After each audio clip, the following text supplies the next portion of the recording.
What up?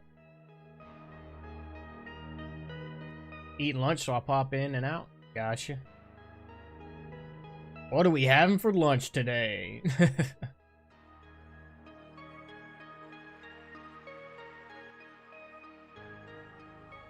Alright, let's get things going today. Let's get it going. Welcome in, everybody. Welcome to the stream. Hope everybody's having a fantastic day. Couple things to talk about. Couple of gaming news and updates, and then we will get into some Resident Evil 1 OG. Love the shirt. Ready for Season 5. Yes. I know. Feel like it's been forever. Feel like it's been forever. Isn't it like split up into two parts? Like part one's coming around Thanksgiving and then part two Christmas or something like that? If I'm not mistaken. From the trailer.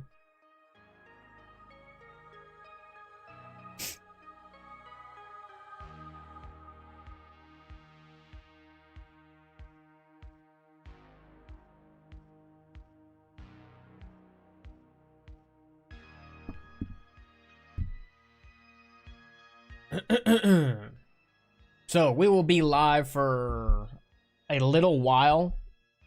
And around 2 o'clock we'll take a lunch break. Have lunch with the wife. Take a little intermission. And then we'll jump back on after that. So I don't know if I'm going to keep the stream up. I might. But yeah. Take a break and then we'll jump back at it. There's a couple things I want to go over. As you said, you sent the that secret note in Resident Evil 9 demo. I'm curious to watch that, see what that's about, because I had a feeling that there was going to be some hidden stuff in that demo. So I'm excited for that. Want to go over this article. Has a little bit of an update for the Resident Evil movie by Zach Kreger. And then we had a state of play yesterday, if I'm not mistaken. It was like a 30-minute deep dive into the 007 game that's going to be coming out.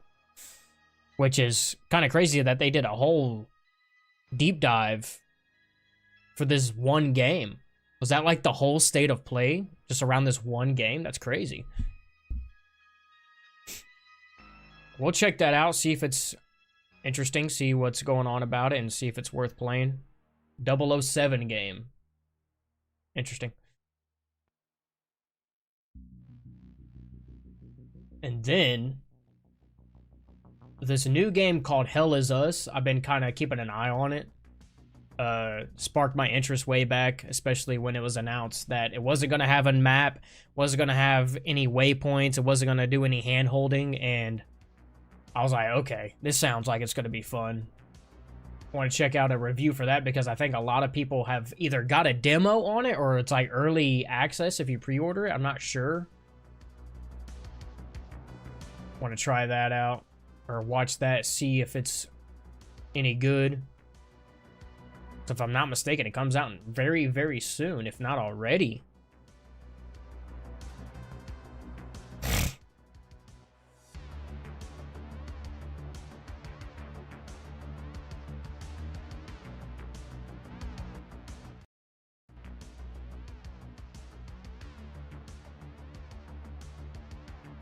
We're going to go ahead and get into this.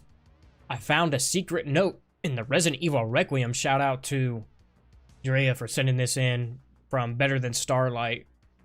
Which, by the way, didn't he comment on my video the other day? I think so. We're going to check out this video.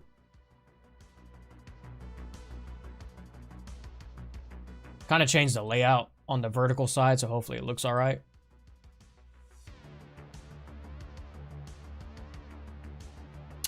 Trying to get it to where stuff would go away. I think we're just gonna have to leave it at that. Okay. So yeah, apparently there's a secret note in the Resident Evil Requiem PAX demo. Does it tease Leon? Interesting. Interesting stuff.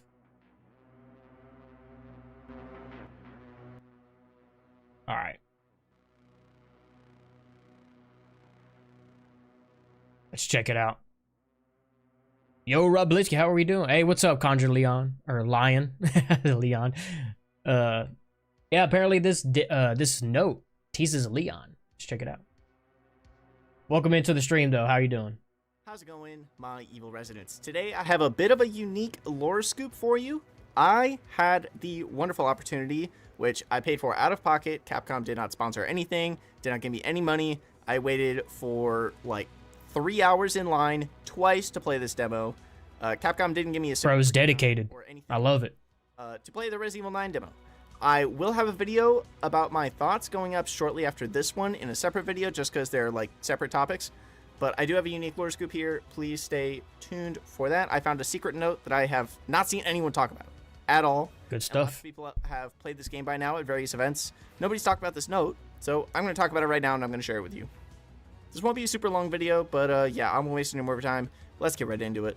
So the Resident Evil 9 demo, just a quick summary, is pretty much the gameplay that we got a few weeks ago. It's just that whole demo of Grace finding the fuse. So the note that I found, I haven't seen anybody talk about this. I could be wrong. I could be completely wrong. Maybe somebody has mentioned it. Also want to go in more Another- on that lighter, because I know somebody's like talking about the lighter, how it says 1966. Now that's the same year, if I'm not mistaken, the progenitor flower was found or something like that. Some crazy stuff, crazy connections. We'll get into it. Secret note that I saw someone say that they found when you're reaching up to get the screwdriver in the demo. It's like on the bookshelf. If you crouch on the cart, you can pick it up. But I didn't see that one, so I'm not going to be covering that one. Okay, so there's a second one. At the end of the demo, after you put in the fuse to fix the gate to go into the main area of the area, it starts like a scripted chase segment, and you have to run away from the creature. There is a binder behind the bookshelf in the main T-junction area nearby where you spawn. It's like if you go across the one hallway, on the other side is the like prep room where you get jump scared by the dead guy, and there's a big red light in That's really hard to see, but there. I'll just post a fucking picture in the video. I don't know why I'm explaining it as if I can't put a picture in the video. I'll just put a picture of where it is in the fucking video. just show Behind us. the bookshelf in a binder, and a lot of stuff in the note is blurred out. There's a big segment in the middle where it seems like long segments of sentences are blurred out. I did count all the asterisks. I tried my damnedest to memorize this note, but I could Really? not memorize it. So in could he time not- for my Could he not interact with it and actually read it? I'm confused. I love BTS, LMAO. demo time ended and they kicked me out? I was like, no. I even went back and I played the demo a second time. I waited 3 hours again in line just to get to the point where I could look at this note and memorize it. Anyway, Okay, I love the dedication. this is translated from my memory. It's most definitely off. The first 2 lines are accurate, and the last part is accurate. Everything in the middle is kind of iffy on how accurate. So it says to security chief of staff blank from blank. Of course, it's gonna block that out. Security clearance level 9, top secret. There has been blank in Raccoon City. Immediate blank is recommended. This blank especially for E. Capital E like a name. Eve? Evelyn? I don't know. Remember blank protocol blank. And he said he specifically counted the asterisks. So interesting. I have the video on mute for a second. All I see is I love BTS. It is. I got like the main meat of it, basically. 2 security chief of staff, and then 6 asterisks. Okay. From 7 asterisks. 7 asterisks. Who could that be? Definitely not Leon. From... I'm trying to think. What name is Leon 7? has 7 asterisks Okay. in it. Okay. That's right. Leon Kennedy. Kennedy has 7 letters. Does he? 7 asterisks. Yeah. Yeah. I'm 90% sure Leon is in this game by this I think it says from Kennedy instead of from I've been Leon. someone that isn't super hyped for Leon to return. I've never been the biggest Leon fan in the world, and he just got 2 games. I'm like, whatever, sure, fine. And I know Capcom has been like avoiding saying it with Leon, whereas with Chris, they're like, no, he's not in the game. But with Leon, they're like, oh, we can't talk about that. You'll have to wait and see. To me, combined with that behavior and this note with the 7 blurred out letters from blank, I'm 99% sure that Leon is in this game. And I'm 99% sure that Grace is the playable character in the Rhodes Hill section of the game. Leon is the playable character in the Raccoon City segment of the game. Okay.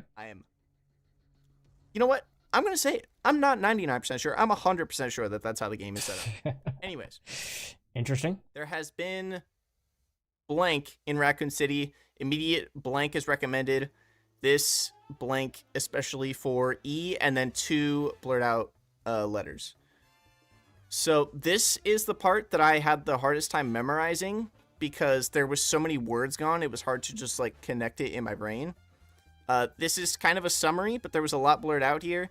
The important part here is the especially for E, whoever this is. I don't know who this is. I have no idea. My first guess was like E02, like Evelyn 02, like Rose or immediate something. Immediate evacuation. Is that where would that be at? Immediate evacuation is recommended. There has been blank in Raccoon City. I'm trying to, how many asterisks? 1, 2, 3, 4, 5, 6, 7, 8, 9, 10, 11, 12. That 13 asterisks in Raccoon City. Immediate evacuation is recommended. This blank especially for E. Remember. 4 asterisk protocol 2. Interesting. Beyond be calling Rose EO2, or if it's EO1, why would Evelyn still be alive? The Megamycete is gone. I have no idea what this could possibly be, who this could be. If you have any ideas, I don't know. Drop them. I want to know. But that is the main part of this middle paragraph that I wanted to point out. And then there's another part that says, remember blank. If I remember right, it was like, remember your oath to blank. But that is by far the foggiest. I have no clue. The foggiest I am on one of these parts is. Man, I wish he got like a screenshot of I know it. that's so vague and not helpful. But also, if you get a chance to play this demo and you memorize it, the note properly, put it down below so we can actually figure out what it says. I did my best to memorize it. I suck at memorizing stuff. I'm sorry. Yeah. And then at the end, it has 4 asterisks, protocol, then 2 asterisks. I'm 90% sure this is a BSAA protocol of some sort. This is Leon calling for the aid of the BSAA. Okay. Okay. That is what this is for. So he, for some reason, found out some information about Raccoon City. Something's going on there. And he reaches out to This is what I'm saying, bro, because I'm not trying to get too hype and get like crazy, bro. But I'm telling you, this further shows and kind of like, oh my gosh, this kind of like it says to security chief of staff from security clearance level 9, top secret. There has been like, this is a message, like a relayed message for like people to come together. Like I'm saying, man, like we're gonna be like, bro, it's gonna be like all hands on deck. Like shit's gonna go down. This is like top secret clearance level 9. Crazy shit's going on in Raccoon City. We need everybody to come together and figure this shit out. I'm talking like Leon, like Chris, BSAA, everybody's on. I that's what I think, bro. Everybody's gonna come back in this bitch. It's gonna be crazy. I'm trying not to get too hyped though. The security chief of staff. I'm presuming he's reaching out to the security chief of staff for the BSAA, but he could be doing so for the U.S. government as well. Yeah, to security 1, 2, 3, 4, 5, 6 asterisk. Well, 6 letters. I guess that could be anybody. Trying to think. Could it be there is an incident in Raccoon City? There has been an incident in Raccoon City. Immediate evacuation is recommended. This, I wonder what that big word is. That this blank, especially for especially for a name, especially for who. I was thinking Evie because like Mia calls Evelyn Evie, but that would be like Evie, wouldn't it? Hey, came here from your Project Wesker video. Agree with everything you said. Anyways, just hoping we see Leon soon. Hey, no. Yeah, I hope we do. Like this note right here that was like a secret note found from who is this? Better Than Starlight? Yeah. Could hint toward Leon. He says this name right here is seven asterisks. Kennedy is 7 letters, if I'm not mistaken. That's what he was making that connection. Says immediate Leon S. Kennedy is recommended. I think it's Eve. E-00, and this letter is from the past pre-Raccoon City destruction. The mold was known by Spencer and even Wesker. I love the many theories so far. Yeah. Could be Eve. Yeah, Eve. Especially for Eve. Interesting. Remember blank. US government as well. If it's specifically bioterror related, I assume he would reach out to the BSAA since they're kind of related to the UN. It's kind of a like who else would it be? Spot. With an E. But he is a government agent. He could just report it to the US. It's kind of 50-50 which it is. Another thing is, this is like top secret. Security clearance level 9 top secret. I think I forgot to read that earlier. But there's a lot more. I'm telling you, there is a lot more to this story that we do not know, man, and it's gonna be nuts. It's gonna be nuts. I'm telling you, man, I don't care. You all call me crazy, think I'm being too ambitious, bro, but like, we're going back to Raccoon City, and he said this is gonna be the last number title in the series, and it's the 30th year anniversary, bro. I think Capcom's gonna go all out, bro. I'm telling you. What could be so important and dangerous in Raccoon City that is that bad? The only thing I can remember really Leon S. Kennedy is something. Oh, look, it's Lisa Trevor. That you go to in like. Let me rewind it. Okay.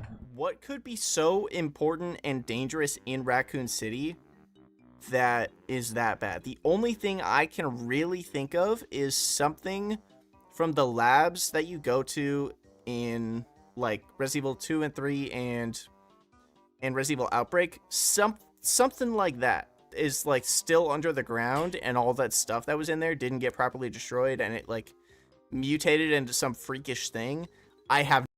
Yeah, because we were saying in my very first like theory chat when like the trailer first announced, like, because we seen like some of those buildings. I wish I could pull it up. But like some of those buildings in Raccoon City still look like new and like not damaged, like they were almost rebuilt, because it was also surrounded by other destroyed buildings. So like either they're rebuilding Raccoon City and hiding it, or also I was saying that like, yeah, a bomb hit, but like there's stuff underground, and like in the Fallout games, like you get hit with a missile or a bomb, like you go underground to a Fallout shelter. So like all that stuff underground, like the caves, the labs, everything underground is still probably intact, and there's probably stuff still going on underneath Raccoon City.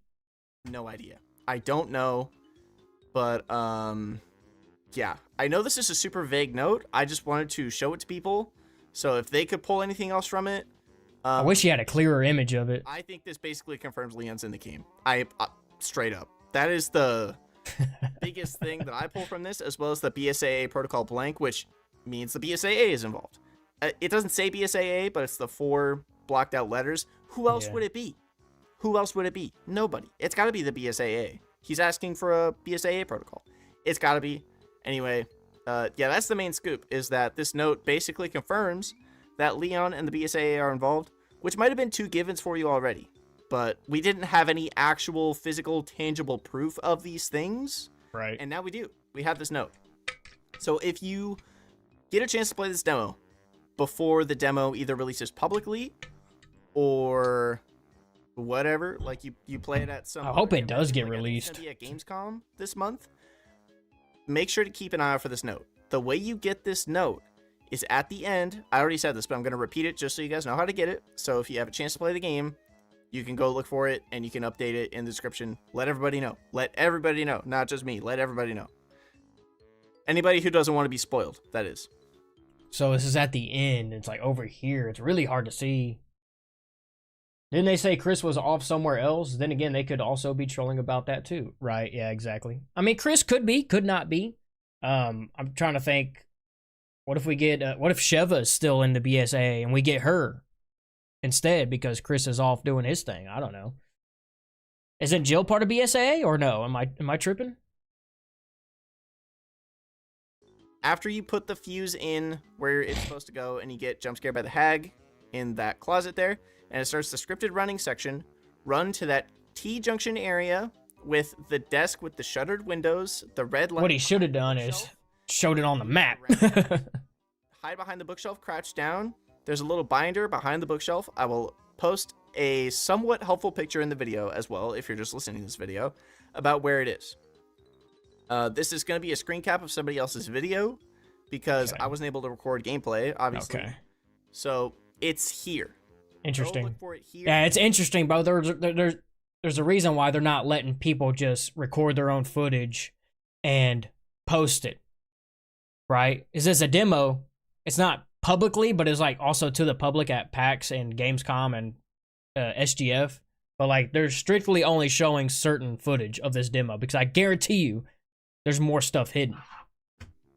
Wherever it says on the screen, if I'm circling a bookshelf, it's likely behind that bookshelf.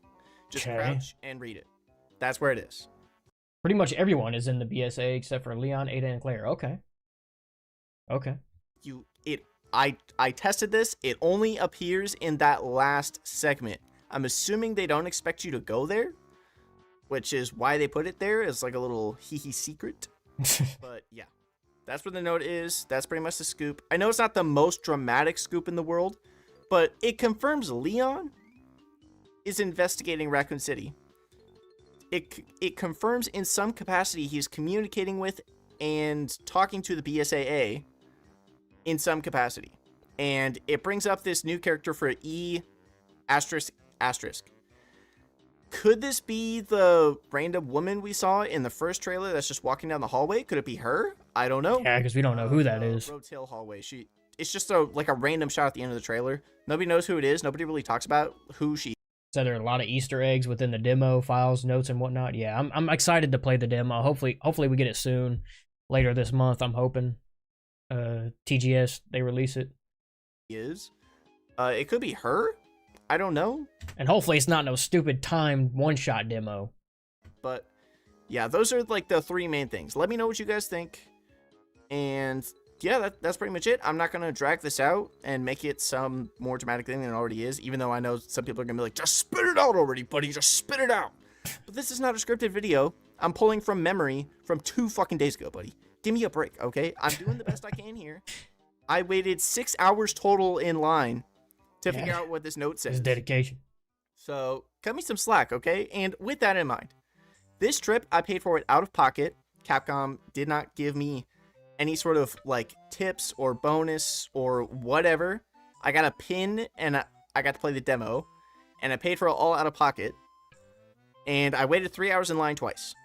Hey, but it's worth it, because look, you found something that nobody else found. It's worth it. So there you go.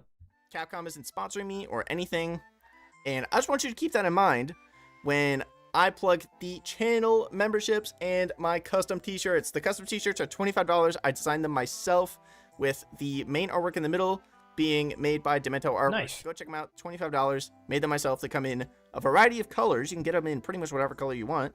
And if you don't want to buy a whole shirt, you can get the design on a mug, a pin set, or you can get a sticker. You can just get a sticker if you want. And if you become a top tier member, you get 20% off, which is awesome. Is that all the video? Minecraft Realm set up for my members that they don't really play on, but you can play on it, and you can... So that is very interesting that there is a hidden little file right there. I wonder what... Didn't he say there was another file, but he'd missed it or something like that? Let's watch that again. By now at various events. Nobody's talked about this note, so I'm going to talk about it right now, and I'm going to share Pretty sure he said there was a second file that he missed. Video, but yeah, I'm wasting more time. Let's get right into it.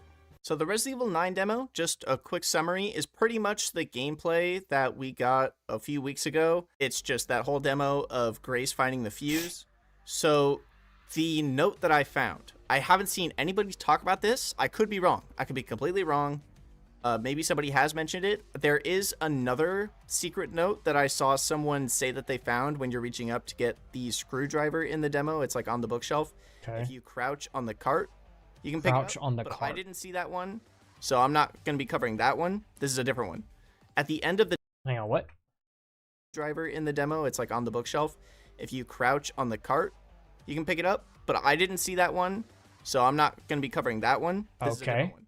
There's a At the different end one. of the demo, after you put in the fuse to fix the gate to go into the main area of the area, it starts like a scripted chase segment, and you have to run away from the creature. There is. I'll just put right a picture here. And it's really hard to see. Yeah, so there's apparently 2 files. And he got one, but he didn't find the other one. Okay. And then there's another video. I don't know if it's covering the exact same thing, but this is by Center for Evil. Also, like and subscribe this guy. Good stuff. Good stuff, good stuff, good stuff. Okay, let's watch this. I don't know if he's going to say the exact same thing or not, but this was 16 hours ago. Every Night Requiem demo had a secret file nobody knew about, so let's see. We'll see. Maybe it's the other file, I don't know. What's up everyone and welcome back to another video where something I guess you could say was completely missed out on in the RE9 demo. So I'll give a full explanation right now. I have to give 100% of the credit of this entire thing to my good YouTuber friend who went to PAX West to play the demo, and that's better than Starlight. Okay, She so it's was the one probably who told me and another group of content creators about this file that essentially confirmed a lot of things involving this game. At the same time, it kind of didn't because the file itself is very vague to say the least. If you guys feel that this is a little spoiler, even though it kind of really isn't, like even though it is in the demo, you can click off the video if you want, but even so, don't forget to leave a like for the algorithm performance, if you get what I mean. But if you want to stay, you're more than likely in for a treat, I guess. Now, another thing As Wesker is 6 I don't know if letters. anybody in the RE YouTuber scene even Logan is knows super this cool. because Glad you subscribed to his I channel. know I say I don't watch RE content. I have a circle of creators Hell that, yeah. who I consider my friends, who I talk to that keep me up to date with a lot of things. But this wasn't mentioned in much videos, and I'm sitting here like, how did the Gamescom people not notice this? Unless they're adding things into the demo as weeks go by or by the next event. Could be because they did that with the Resident Evil 7 demo. They added stuff with updates and stuff. Or it could be just someone missed it and they're only releasing certain footage to keep it hidden. Out there did mention this, but I do not have a physical screenshot of what was revealed. If anybody is wondering what it is, it's a file. It's around the end of the demo when you're being chased by the witch monster and it's near a bookshelf. My friend playing the demo at PAX West saw it as she was possibly hiding, I believe. And in today's video, I'm going to talk about what's in the file from what my friend said to me as of right now, because I'm recording and editing this video very quickly after she told me this stuff. And also, go ahead and subscribe to their channel. I'd really appreciate if you guys did that. I already did that. Get to 10 views. The link will be in the description and the pinned comment as well. And also check their video out too, because they will be a lot more precise, I guess you could say, from what exactly happened. That I want to will look at be in that the file description as well. and see if we can guess this what it is not a says. lie. We kind of This is guessed a right few from words. someone who played the demo, so I just hope y'all don't think I'm lying, let alone Starlight to be a liar. Okay, wait, we got here. My friend did say that the first 2 lines from So, to Security Chief of Staff, 1, 2, 3, 4, 5, 6 asterisks. I was saying Wesker has 6 asterisks, but I don't know if it would be Wesker. From, and they said this could be Kennedy. Security clearance level 9, top secret. There has been, and it could say, an incident in Raccoon City. Immediate evacuation is recommended. But I'm curious as like, evacuation would be a right word, because wouldn't Raccoon already be evacuated? I'm not sure. Immediate attention isn't recommended? I don't know.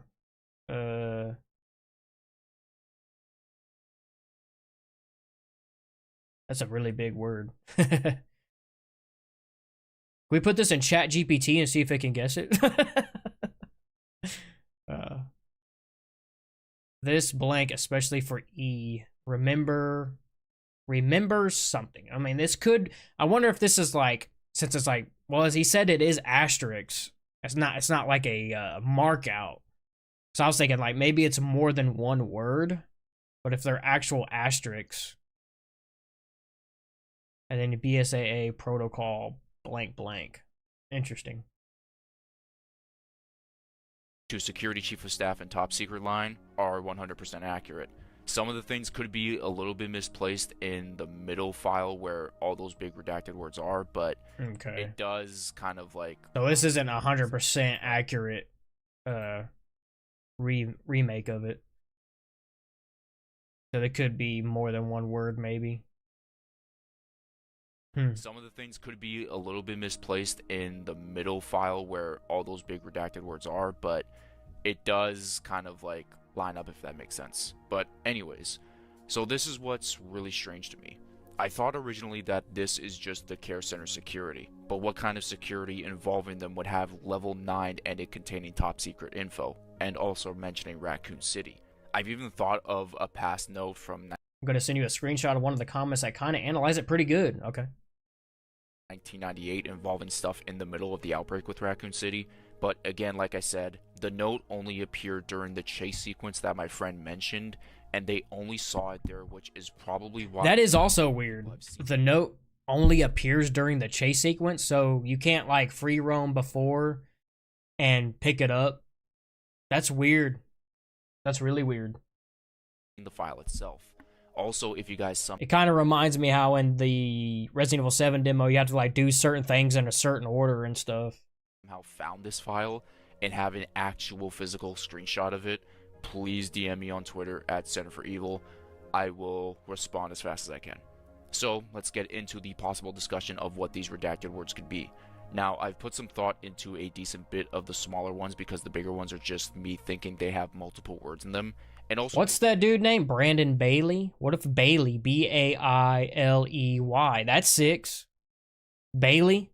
Brandon Bailey? B-R-A-N-D-O-N. That's 7. What if it's Brandon? Because people were making Brandon Bailey connections with the lighter, the 1966, and he's founder of the connections, right? What if it's Bailey? So I analyzed it a little bit.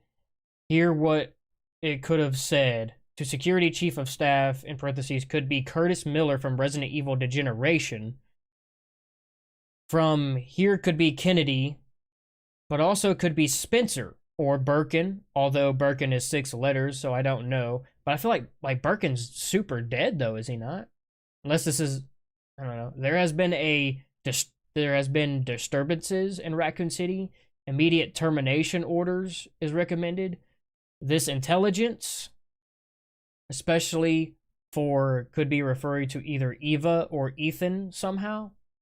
Remember, September 1998, which is, by the way, exactly fitted in these 13 characters. Oh, shit. And lastly, the last message could be simply like, follow protocol 12 or something like that. Yeah, but he said it's only 4 asterisks. And I think he said he memorized those asterisks. Very interesting. So this could be Curtis Miller, M-I-L-L-E-R. I wonder if it's Bailey, Brandon Bailey. That'd be crazy. I don't know. Remember, September 1998. That would be crazy. Wouldn't that be the Trevor lighter from RE1? They arrived in the Spencer Mansions during the 60s, no? Yeah, I'm not exactly sure. I just seen that lighter that you get is like a very old lighter from 1960, has the date 1966 on it for some odd reason. Like, that has to mean something. Let's see. There has been an incident. There's been an incident in Raccoon City. Immediate evacuation is recommended. This applies especially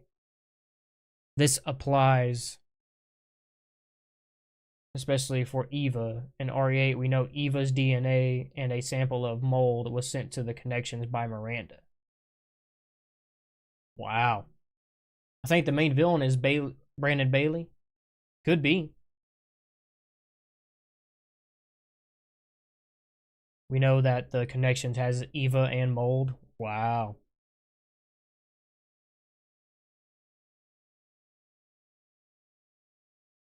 Crazy. Protocol number, which is also redacted. Now, my friend did say that the first two lines from to Security Chief of Staff and Top Secret line are 100% accurate. Some of the things could be a little bit misplaced in the middle file where all those big redacted words are, but Said 1966, Bailey joined Spencer and Marcus on the first expedition to West Africa to try and locate this mysterious flower. That's from the wiki, yeah. Yeah, that's what I'm saying, man. It's like that 1966 date is on that lighter for a reason. It's a little clue. it does kind of like line up if that makes sense. But anyways, so this is what's really strange to me. I thought originally that this is just the care center security, but what kind of security involving them would have level Kinda already 9 seen and this, containing top secret info, and also mentioning Raccoon City. I've even thought of a past note from 1998 involving stuff in the middle of the outbreak with Raccoon City, but again, like I said, the note only appeared during the chase sequence that my friend mentioned, and they only saw it there, which is probably why not many people have seen the file itself. Also, if you guys somehow found this file and have an actual physical screenshot of it, please DM me on Twitter at Center for Evil. I will respond as fast as I can. So let's get into the possible discussion of what these redacted words could be.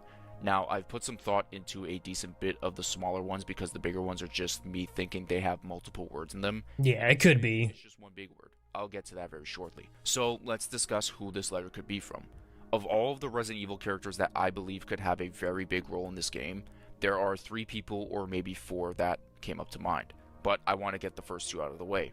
The first one is Winters. It's 7 digits long, and the only person that would be writing this note is Mia. But the problem with this is, why would she be, of all people, at the Road Hills Care Center, or let alone running around the outskirts of Raccoon City? That's where I rule her out personally. The next character... Also, they said that 7, 8, and 9 isn't a trilogy, and that 7 and 8 is its own thing, and they said that they're not going to really continue the Winters story. They concluded that in 8, so I don't think it's going to have anything to do with the Winters. I could be wrong, but I just personally don't think that. Brandon Bailey is in some note in RE7 like Alyssa, so he might be in RE9 or Requiem. It could be, because as Drea said, 1966, the whole expedition where Spencer and Marcus went on that expedition to find the progenitor flower. And Spencer's dead, from what we know. Marcus is dead. And Wesker is dead. The only one left alive, that's the founders of this shit, is Bailey. Because Mother Miranda was also dead. That's what we're assuming. So, Brandon Bailey is the only one connected to all this that is still alive. So I feel like that makes the most sense. Is Brandon, but why would if he's the villain in the game? By the way, I'm talking about Brandon Bailey, the founder of the Connections Crime Syndicate. Why would he report about this? Unless it's like a luring tactic, which I'm sure he doesn't want to do that. The primary I don't know. characters that I can see this being Rebecca. She's affiliated with the BSAA now and could be contacting for a BSAA protocol, which explains the bottom text. But this is what's confusing. Rebecca isn't the person anymore to be on the field. If anything, she works on the vaccines and only goes out if absolutely... Thanks for watching my video. Hey, what's going on? This is so meta right now. She would not be traveling by herself. Thanks for tuning into the stream. Possibly. Which leads me into my final guess. I don't know why he would use his last name, but it's Kennedy, which it's Leon. He's the only one I think would be fitting, and no, I'm not... Mr. Kennedy. In a very annoying way. I just see him being the fit. And who could he be possibly contacting in this? I have 2 options of characters we know, or just maybe multiple. Number 1, this is involving the entire aspect of the US government, would be very cool in my opinion. It said level 9, so it's like... Her first name. It's 6 digits, and I think one of the options is Hunnigan's first name being Ingrid. I think it would be very cool if she got promoted into this Chief of Staff title, because she's been involved for a long time. That would, in my opinion, be super cool. The next option, however, is more of a reach, if anything. But again, would be cool because she definitely is aware of what goes on in the government because her father was the president. This could be Ashley Graham. Granted, it's been over 20 years, but who knows if she got into that as a career for herself and she's been promoted to the Chief of Staff or whatever, and her first and last name fit the bill completely perfect. Yeah, it would be interesting to see where Ashley Graham is nowadays. We can say Sherry Birkin as well, but at the same time, if anything, she would most likely be an agent. Another thing is, if he's talking about the BSAA Chief of Staff, this could be Barry Burton or Clive R. O'Brien if we're fitting the last names into those digits. Yeah. Now, let's get into the big redacted words. The digits were 13, 16, 13, and 13 again. Now, I've checked words like contamination, sterilization, and globalization. They fit the 13-digit words. Okay. But the 16 one, I don't know. I think that could possibly be multiple words. Yeah. Now, a big mystery, in my opinion, is this E ... person. I've tried to figure out past RE characters with this name, and the only ones that I remember vividly was Eva, which is Miranda's daughter, or Eve, which is short for Evelyn. But with the Megamycete gone and the Black God destroyed, I don't think any of them would make an appearance whatsoever. Another thing I could definitely consider is just a straight up new character. I wouldn't be surprised by that one bit. Or this Yeah, I thought that too when we first seen the trailer. could be the name of a certain bioweapon. All options are there regardless. Now for the final piece. It's the protocol. My friend Starlight thinks the 4 digits is BSAA, and it does make some sense in a way. If Leon or whoever is calling for the BSAA to show up to Raccoon City, it can connect to RE Village, let alone the usage of bioweapons we saw at the end of the game. Yep. But this is what's fishy. Nakanishi said in an interview that Chris isn't being looked at as in returning to RE9, which makes us fall back into this conversation. If this redacted word is BSA protocol number whatever it is Jill Valentine coming back? I'd love to see it. There is a I think she should. that it could be something entirely different, but again, there's a lot of questions involved in this file. Now, I know a lot of people are going to mention the thing that Nakanishi said about Leon, which involved him saying that they wanted to make him the main protagonist of the game, but because of how experienced he is in fighting BOWs, he's not the main protagonist and it's a bad match for horror.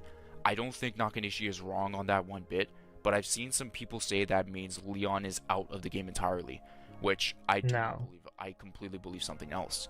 Just because you're ruled out as the main protagonist of this game doesn't mean you're not going to show up at all. I still believe Leon is in this game, but he's probably going to be in a similar role to Chris in RE Village. And in my personal opinion, I think it may be bigger than what Chris got. Maybe he'll get a DLC, who knows. Grace is the main protagonist of this game, that's great, but let's go back into the interviews. Like I said, they ruled out Chris, but for some reason before the interview started with IGN or Games Radar, whichever it is, they didn't answer any questions. Yeah, they immediately said, we're not going to answer any questions about Leon. Like, they straight nipped that shit in the bud, and that was very sus. Leon, or they just said, we can't confirm or deny, which is extremely fishy to me. You could have ruled him out and put him in the same breath as Chris, but you didn't do that. If anything, you've stirred up even more teasing in the community, which, don't get me wrong, I really like that he did that. Again, he could have ruled out Leon even more, but he decided to not do that. My previous video explains things a little better most likely. Now I have to say this again. My friend said in their video, that file was not present in the demo until the chase began, which made me make this video and raises another question for me, or dare I say multiple. First one, if Leon did make this file, what is he doing in the care center? Maybe he was aware Grace got kidnapped and notified by the FBI about it and is going to essentially save her at the end of the demo. Grace was completely immobilized by the hag monster, and it makes me wonder if Leon does show up in time to save Grace. Yes, we also do have to mention this woman because, in all honesty, her history to me has also... How about we just wait until Resident Evil 9 comes out, and then we'll see what's going on? We just have to wait and find out. Yeah, for sure. But, I mean, we're just speculating. We're trying to solve these little mysteries and kind of theorize on this stuff. How Do They Doubt Leon by Jill? I'm not sure if I read that right. Boy, Leon is going to be there, no doubt. Yeah, we're just speculating, brother. Appreciate you watching, though. Gotten bigger. Was she the one who wrote this down about Grace getting her blood taken away? Or, funny enough, if Leon saves Grace in the dark, is this Hunnigan? Now, it completely defeats my theory of the note going to her, but I don't know. I hope to get answers as to who this is. Next up is this. And again, it all stems if this file is from Leon. This could be a file that goes to the US government and Leon is later on sent to Raccoon City. That's definitely a possibility, but let's just talk about if he did make this file again. How did he know Raccoon City had recent activity? If the government is the real villain behind all of what happened to Raccoon City, I have a feeling who gave him the info. And it's somebody he is very, very familiar with. But I'm gonna leave it at that because I don't want to go too off the rails with these theories, but for those who know, you know exactly who I'm talking about. I don't know, there's a lot of things that are going to be discussed for the next few weeks until Tokyo Game Show, and I'm so excited for all of this, and in general, I just love talking about this game, so I'm looking forward to seeing what you guys think this file is all about. It's very vague, which is obvious because of the redacted parts in the file, but what's crazy is that's not even the end of the mysteries in this demo. There's one once you get up on the card to get the toolbox and possibly room 202. That's a file right I there? don't know anything involving the Yeah. files or even the Wow. House of Shadows or whatever the book is called. It's on the screen right now. So that's why I made a video about this one. Again, all of the credit goes to Starlight, who I thank for playing the demo. And if you Man, nobody's got that file yet, though. channel, both links will be in the description and pinned comments, so check them out if you want to. Another thing I have to mention is that Capcom loves to experiment and drop Easter eggs into demos. We saw that with RE4 Remake with the TMP Underground and the Mad Chainsaw guy with the Mad Chainsaw mode in the, chainsaw demo. That's a lot of chainsaws I ended up What do you think the monsters that will be coming back to Resident Evil 9? I'm not sure. It's an interesting question because if we're going back to Raccoon City, I wouldn't be surprised if we do see like some returning creatures. You know what I mean? Where they said they're already bringing back zombies. They even said that they're gonna have like a next level of zombies, maybe further mutated zombies. I'm curious to see what that's about. Yeah, I don't know if we're gonna see original like BOWs still left around, maybe emerging from the labs underneath Raccoon City or something, like Lickers, Hunters. I don't know. But here's the weird thing though. Is this file going to be in the final product when the game releases? I think there's a chance that it's not going to be there and it's going to be in a completely different spot. Yeah, it could be. Just, a simple teaser to who could possibly be in this game along with Grace. I have no idea. Let me know in the comments on what you think about what this file could possibly say. I'd love to hear all of your thoughts involving this entire thing. Unfortunately, I haven't seen it for myself, but hopefully one day very soon, or all of us. Hopefully we can play this demo and fully explore what we really are missing out on. So if you guys enjoyed this video, be sure to leave a like. And I'm curious to see what new enemy designs they are, because they even said that there's going to be a lot of different new enemy designs. Zombies are returning, yes. I'm excited for that. We never had zombies since Resident Evil 6. Mutated zombies is going to be amazing. It's so shocking we're going back to Raccoon City. I'm very excited, yes. Yes, yeah, because in an article he said they're excited to show us what the next level of zombies are going to be. So, I don't know. If it's going to be like a look design, a visual design, or if it's going to be like a enhanced AI system, I don't know. I want to see some Outbreak characters returning, but I highly doubt they'll return. You never know, man. You never know.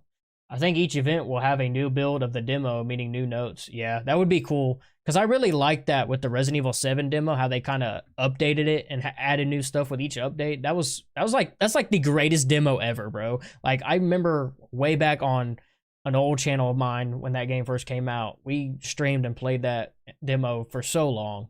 And I'm excited to get that again. Oh, man. Like and subscribe. What am I doing? Not subscribe to these people. What's going on here? So, we now know that there is 2 hidden demos in this game. Or two hidden files in this demo. And I'm excited to get my hands on this demo because we are going to play it non-stop and we are going to scour every centimeter of this demo to try and find something. I wonder if some of the demos at PAX had the note and some didn't.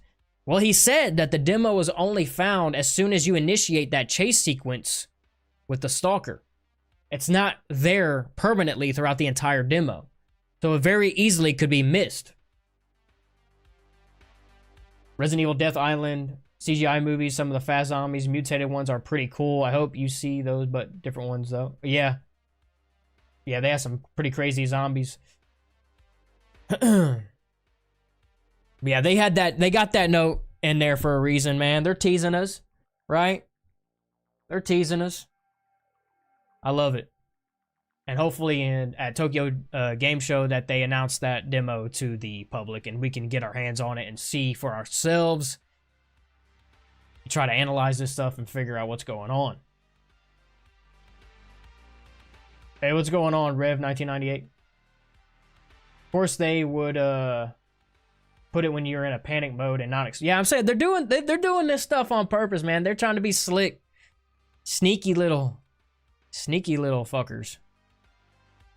It's cool though. I love it, man. It keeps the conversation going. It keeps the speculation going. Don't know if you're a fan of Silent Hill or you're going to play Silent Hill F. I don't know if I'm going to play Silent Hill F. If I'm being honest, it doesn't really strike my interest that well. I am a fan of Silent Hill, though. I played Silent Hill 2 Remake. I played the old ones. And I kind of want to play it on stream one day and put it on the channel eventually.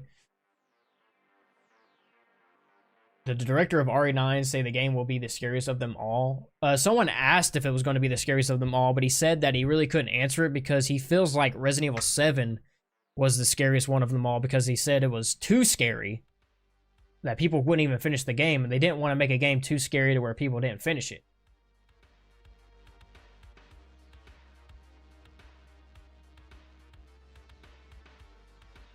I just remember Nakanishi's little smirk when he talked about Leon.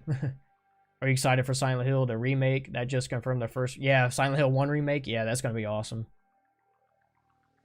Yeah, they confirmed the first Silent Hill remake. Had a little teaser, didn't they? Silent Hill F looks beautiful, though. I love Japan, so I'm just happy it's set there. Yeah, I'm interesting because, like, it's weird that it's Silent Hill, but it's not... Is it not going to be in Silent Hill? It's weird. Very interesting.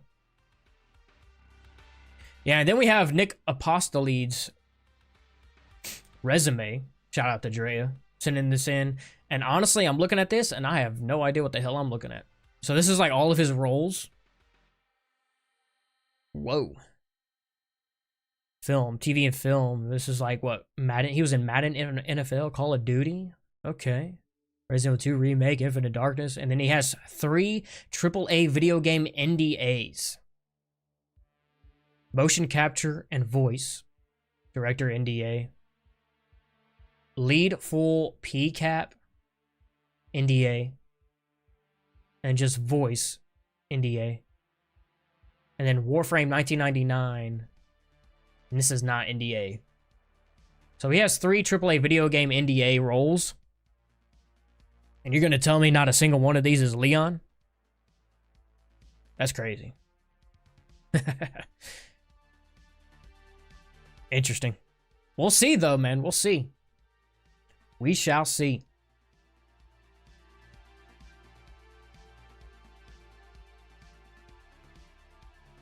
I'm so curious to see what that other demo is. The only ones that show lead full mocap match with his Leon roles. Okay. Very interesting. What RE Requiem stuff are they going to reveal in Tokyo Game Show? I don't know. Could be another trailer or could be just a little update on there. Dre on point with the information. I see you. Hope the puzzles will be as good as Resident Evil 1 Remake. Yeah. Yeah, they should have some pretty good puzzles in this one. But yeah, I hope they announce a demo to the public. Tired of seeing everybody else play it. I'm also curious to see what this other file is. So now we know somewhat of what this one file is. And it's got mention of Raccoon City and all kinds of crazy stuff. I wonder what this second file is going to be. If you have a favorite Resident Evil character, which one, if you have to pick top 3? Jill, Claire, Rebecca, Ada, Leon, Chris, or Barry, Steve, Billy, and Carlos? I think Leon's the favorite, man. When does Tokyo Game Show start? Is it September 25th? I think it goes through the 28th. Which is interesting because September 28th is the day of the outbreak in Resident Evil, right? Okay. This video is from Neon Slice. It was 12 days ago. I wanted to see this as top 5 secrets you missed in Resident Evil Requiem gameplay. I don't know what the hell's in this video, but I wanted to watch it. TGS starts September 25th. Yeah. Maybe there's something in here. I don't know. We're gonna watch this for shits and gigs. Myself love Resident Evil 2 Remake. You will absolutely love Resident Evil 9. Well, at least I hope so. Greetings, I'm NeoSlice, and today I have a very short video The showcasing day Leon will never forget. analyzed and noticed in the brand new gameplay for Resident Evil Requiem. One of the first things that I want to talk to you about is the returning of certain mechanics from previous games. Not just recent Resident Evil games, but classic ones as well. So let's talk about the classic one first. The lighter that Grace holds around this demo has its own personal item slot. This is reminiscent of the standard or personal item that all Resident Evil characters have. I say in media the offline. original Resident Evil The hell? games, the classic ones, such as Resident Evil 1, Code Veronica, and so on. Is that 11 a.m. Eastern? Its own Or slot in the inventory. Speaking of inventory management, Resident Evil Requiem features an inventory management similar to Resident Evil 2 Remake. No longer will we have to deal with a bottomless attaché case like in Resident Evil 4 Remake, or Ethan's briefcase, I guess, from Resident Evil isn't there a backpack inventory management system, if I'm not mistaken? I remember a screenshot of the map and it had like a backpack icon. I don't know. Village. So, inventory expansions also make a return in Requiem. You will be able to expand your item slots by finding perhaps hip pouches or backpacks around the Oh, world. maybe that's It it. will expand your inventory space. Another interesting thing to note is the return of the ink ribbon. This time you will have to combine the ink ribbon, apparently with ink, to be able to save your progress. The inventory and the camera angles that you see here, well, Grace interacts. Is that true? Is that confirmed? You have to combine the ink ribbon with the ink? Or is it just there as like a Easter egg? Door or with a puzzle is exactly the same, well, almost exactly the same as Resident Evil 2 Remake. So in short, Resident Evil 9 Requiem will be a love letter to those who absolutely love RE2 Remake, much like myself. Now I know what you're thinking. You probably don't want the Resident Evil 2 Remake again. Well, you don't have to worry, because this game is its own thing. Although it borrows things from its previous games or predecessors, this game is its own thing and it's still amazing. I think it's a You can switch placeholder. between Yeah, it third could be. person and first person camera angles, and you will experience the game differently in third person, like Grace falls over or runs and stumbles upon things, and you will see unique animations as well. Certain items are very well hidden.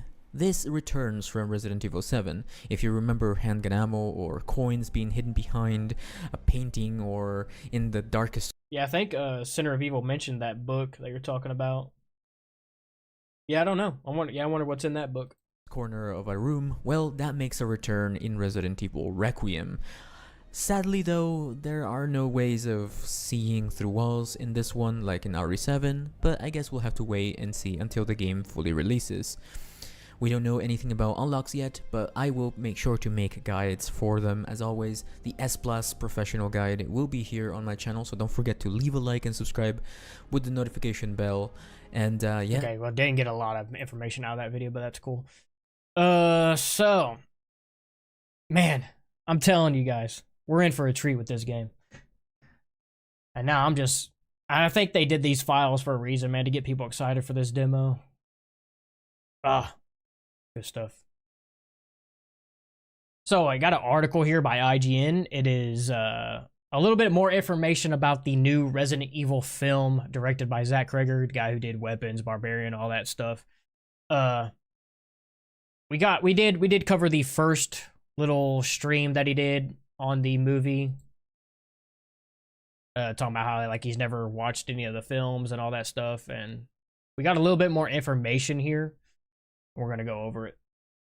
Gameplay trailer, a list of flashbacks. Who do you think is the hooded figure that killed the manager? People say it's a government official or a tyrant. What do you think? Yeah, I don't know. Whoever it is got that same decayed look that the guy in the chair with the long black hair has. There's something going on.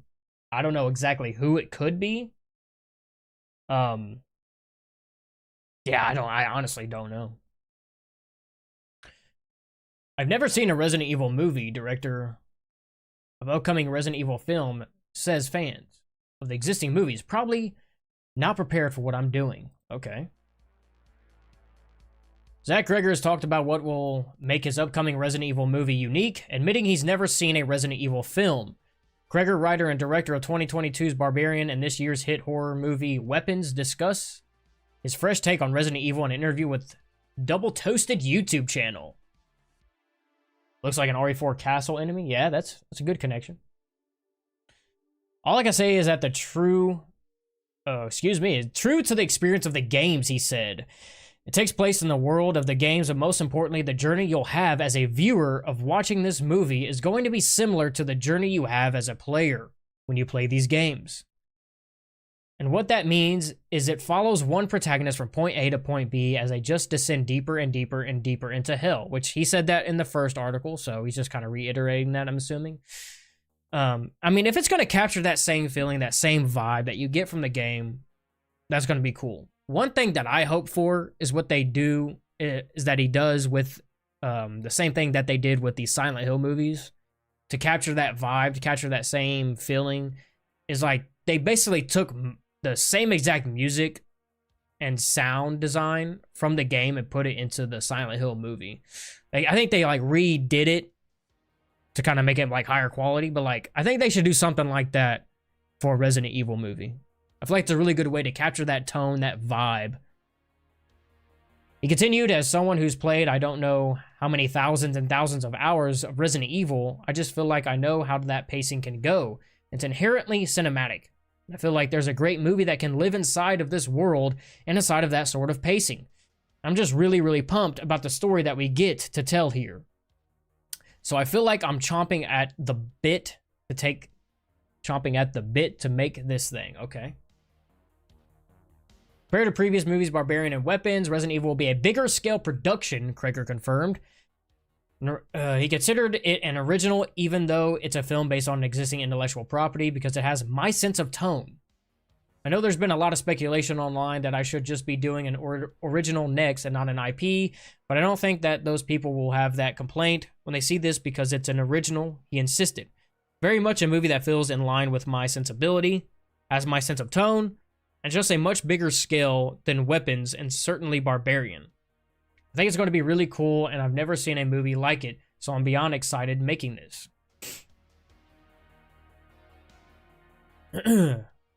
Kreger then admitted he's never seen a Resident Evil movie and made a point of saying his Resident Evil movie might not play well with fans of the existing Resident Evil films. Paul W.S. Anderson's series of Resident Evil movies starring Mia Jovovich were never critical darlings, but they enjoyed commercial success at the box office and on home release. The 2021 reboot, Resident Evil Welcome to Raccoon City, failed to make an impression.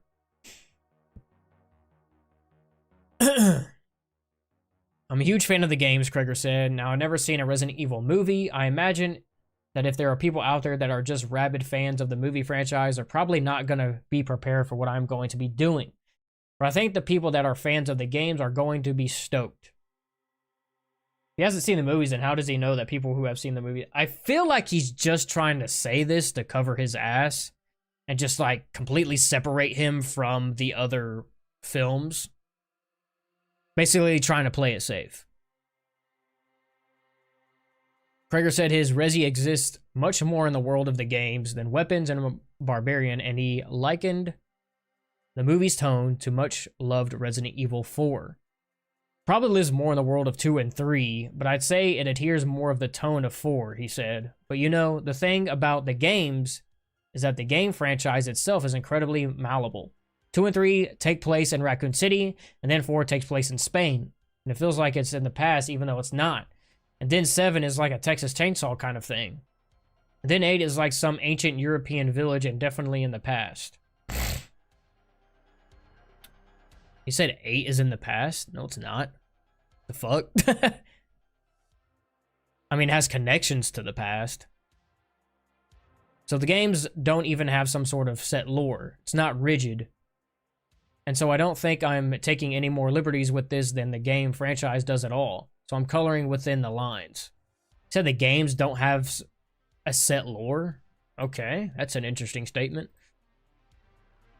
Shooting on the new Resident Evil movie is set to begin mid-October in Prague and run until the end of January. Sony Pictures. Very interesting, very interesting. So I feel like he's definitely trying to get Resident Evil fans behind this, and I get it. But realistically, at the end of the day, he can say whatever. It's just a matter on if he can deliver or not. And I hope he does. Again, I'm a Resident Evil fan. I want to see a good Resident Evil film, live action adaptation. I loved Barbarian. Haven't seen Weapons yet, but I'm sure I'll like it. I'm a horror movie fanatic, but I wish he didn't coin it as a Resident Evil. Yeah, we'll see how it goes. We'll see. We'll see. We'll see.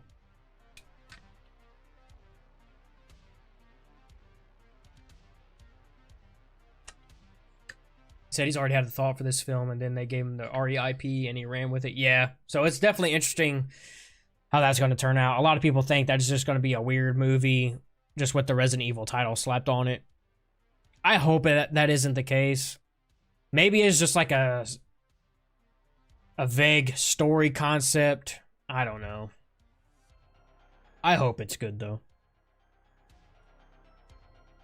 Alright. I'm debating on if I want to watch this 007 First Light gameplay. It's like a 30-minute deep dive into this game. There's a state of play, and it just completely revolved around this one game. I do know I want to watch this Hell Is Us review because I've been having my eyes on that game. And it looks like fun.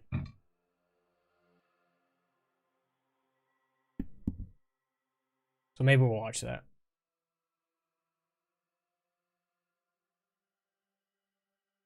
This is, I recommend Hell Is Us reviews by SkillUp. I like watching SkillUp. They do pretty solid reviews on games.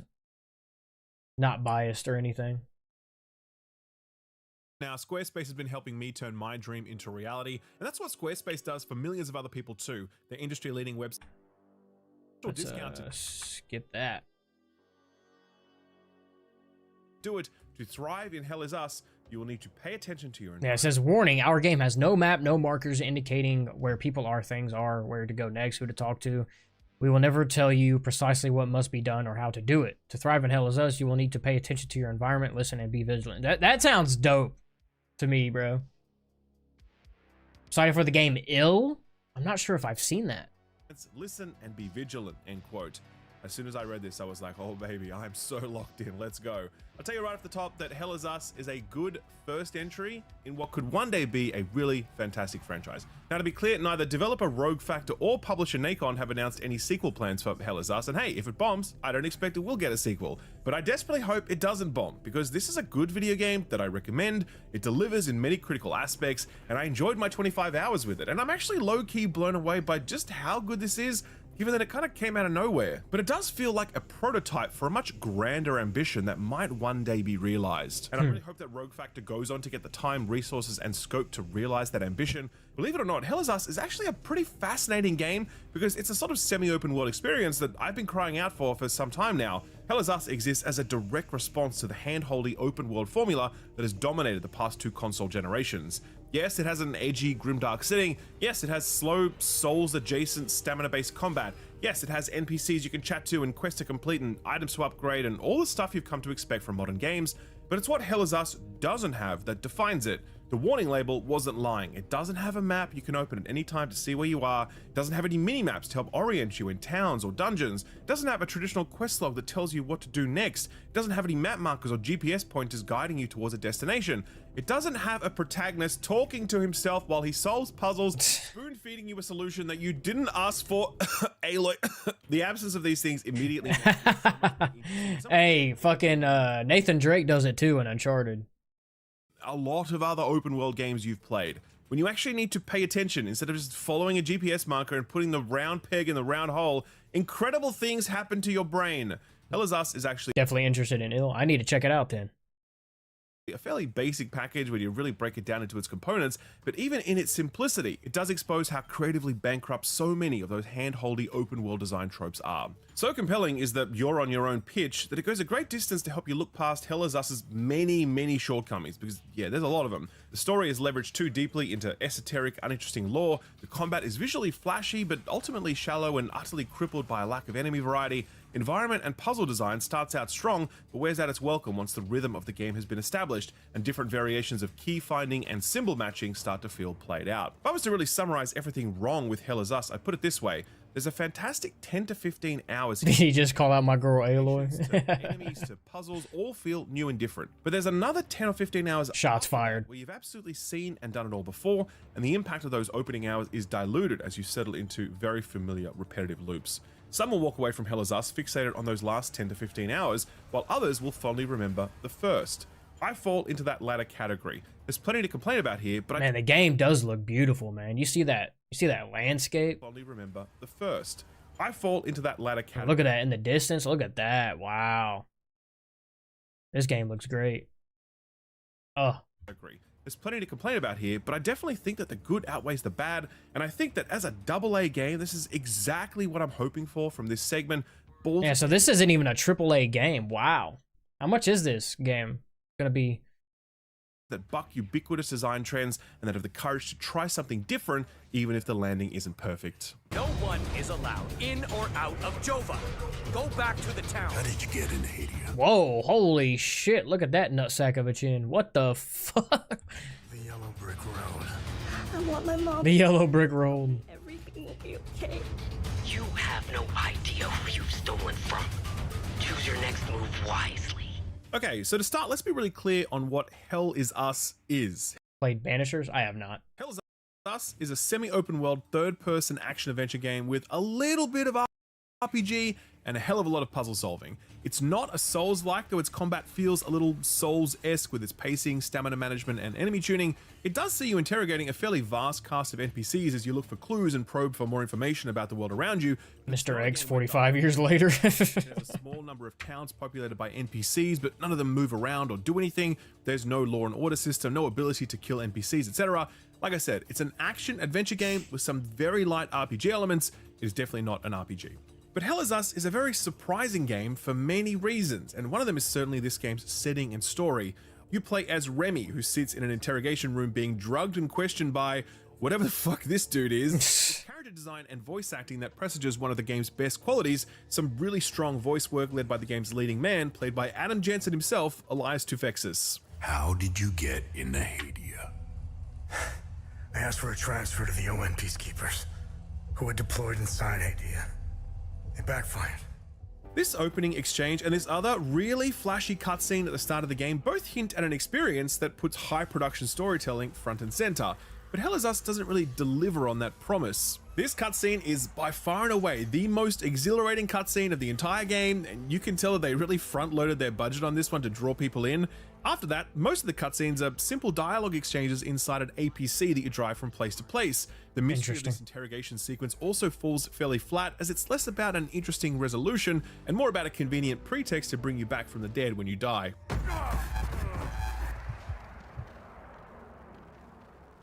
Obviously, you didn't die. Concentrate and start over. Hell Is Us is a little odd in the story choices that it makes and how it chooses to deliver them.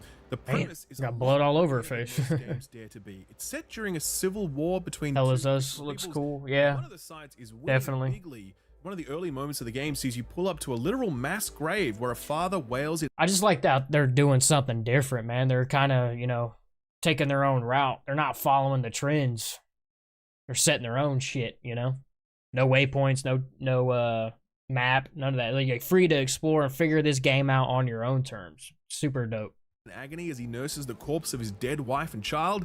It's a lot, and it's really just a Oh my gosh, those are dead bodies. It's Holy a grim shit. picture of a land riven by bloody, one-sided conflict that sees scores of innocent Not holding back. slain. Anna, my baby girl. The game isn't just using all of this brutality as set dressing though. The horrors of civil war are a central theme that's explored again and again in the lore scraps you find, in the conversations you have with NPCs, in the environments you explore. Rogue Factor are fully committed to this grim anguish setting, and while that can sometimes make for some uncomfortable and confronting scenarios where you wonder if maybe they've taken things a little too far, it does speak to a fearlessness that's often missing from games when they handle sensitive subjects. Where the storytelling becomes a lot more awkward is in the metaphysical genesis of this conflict. It's honestly a little hard to wrap your head around, but imagine if all of these demons prowling around the world are sort of like physical manifestations of the misdeeds and cruelty of human beings, and sitting over and above that are a number of dark deities who scheme to reduce the world to a constant state of chaos. It's an interesting idea, but it's a little awkward to see this very real and often very harrowing depiction of civil war awkwardly tied to some very video gamey bullshit. I think you could have threaded that needle somehow, but Rogue Factor weren't able to quite pull it off, and so the game could feel a little tonally incongruent as you ping-pong between mass graves filled with the bodies of children and an Arthurian-inspired armory that contains a cool new sword. That isn't the only story misstep. The world's lore is very dense and very fleshed out, but it's also fairly impenetrable since a lot of it's delivered through awkwardly written puzzle clues. It references long dead deities and demonic forces and ancient orders, and it's always like, at dawn, the vigil's gaze turns ever eastward to safeguard the innocent, and that's just meant to be a clue to like turn some statue so it's facing east or something. There's a lot of this flavor text littered throughout the game, and written as it is, you start to tune out as the reliance on proper nouns combined with obvious puzzle text makes it very difficult to stay invested. There's also some smaller, more personal stories here about Remy and his family, about the journalist you're traveling with, about a priest you meet who's captured by occupying forces, about the captain of those occupying forces and what he's up to, about a doctor who's looking to weaponize demonic energy, and you just know that's going to end well. These stories are doled out in small doses. Look at that outfit. That's crazy. But the overall impact of them is that Hell Is Us feels... So is this like things you could choose to say and like general knowledge? Okay, interesting. But the overall impact of them is that Hell Is Us feels rather it's all tied up and shit. Anthology of stories subtly unfolding Crazy. as you move through it. Brass tacks though, if you're a story-focused gamer, someone who plays games for gripping, well-told stories, should you play Hell Is Us? Well, I think you should, but not for the story. Its confronting depiction of civil war is novel in that very few games dare to go that far in their rendition of violence and suffering, but putting that alongside storytelling that feels more Indiana Jones than anything else feels a little awkward, and the smaller side stories can have their moments, but they aren't enough to make the storytelling package feel complete. If you're going to play Hell Is Us, it's going to be for other things, and I would say that the most compelling reason to pick it up is its world and puzzle design, so let's take a look at that next. I wonder if there's any like, let's say he has a different outfit right there. Like how many like character customizations and weapons and stuff. The biggest reason I'm recommending Hell Is Us to you today is because of all the stuff I'm about to talk about in this section, and honestly, I had no idea that... Those water physics. I saw the trailer for the game a while ago and I thought, oh cool, an edgy sci-fi-ish open world Damn, Souls-like. dead I'm bodies. always down for another one of those. I quickly learned though... Game looks like it's right up my alley. Yeah, for at sure. all, and Rogue Factor really did keep the most compelling parts of this package completely under wraps. Hell Is Us is not an open world game. I describe it as a it's not. world game in the sense that there is a big world map that allows you to visit a number of distinct locations, and some of them are really large, but they're ultimately levels that are fully distinct from one another, linked only by that world map and some puzzles which require you to visit one zone in order Can you swim in this game? used in another zone. The zones are Probably pretty not, great I to don't be know. honest, and certainly at the start they have a fair amount of breadth and identity that makes them thrilling to explore. The starter zone is a simple forest, dungeon, and a set of trenches, but it smartly introduces you to how Hell Is Us manages level design, since it's all so intricate and labyrinthine, and without a zone map or a mini-map to geolocate you, and without map markers to guide you, you very quickly get used to this feeling of fumbling around in the dark, even when you can clearly see everything around you. That's the central design tenet underpinning most of the level design, I'd say. All of these spaces are specifically designed to be really confusing, with lots of one-way paths and blocked off entrances that see you scurrying about like a rat in a maze. That feeling of disorientation is omnipresent during the game's entire runtime, and I suspect some people will find it frustrating. Like, this game is definitely going out of its way to confuse you and spin you in circles. Personally though, I found that really engaging because I was often unable to map these spaces in my head like I can for levels in most other games. At that point, I just surrendered to the disorientation and let my curiosity guide my Yeah, that's part of it. That's part of the experience. Pay dividends given how densely packed this world is with secrets. In the intro, I said that Hell Is Us is a game of two halves. The first, full of awe and discovery, and the second feeling a little familiar and rote. That's definitely exemplified by the level design. The second zone in particular is an incredible standout, a massive plain filled with ancient ruins, an abbey, a town under occupation, military encampments, and more. At the center of it, a mysterious, pulsating orb guarding secrets unknown, only accessible by clearing out its guardians, scattered and hidden at the far corners of the map.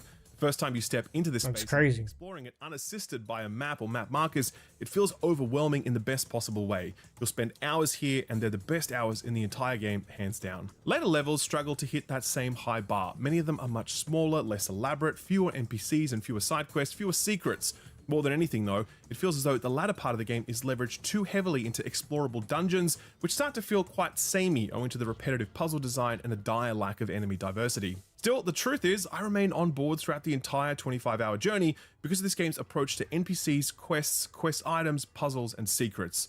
For starters, NPCs very rarely give you specific quests. They'll say something like, oh, I'm trying to get out of this town, but I can't see how, there's no escape, I'm trapped.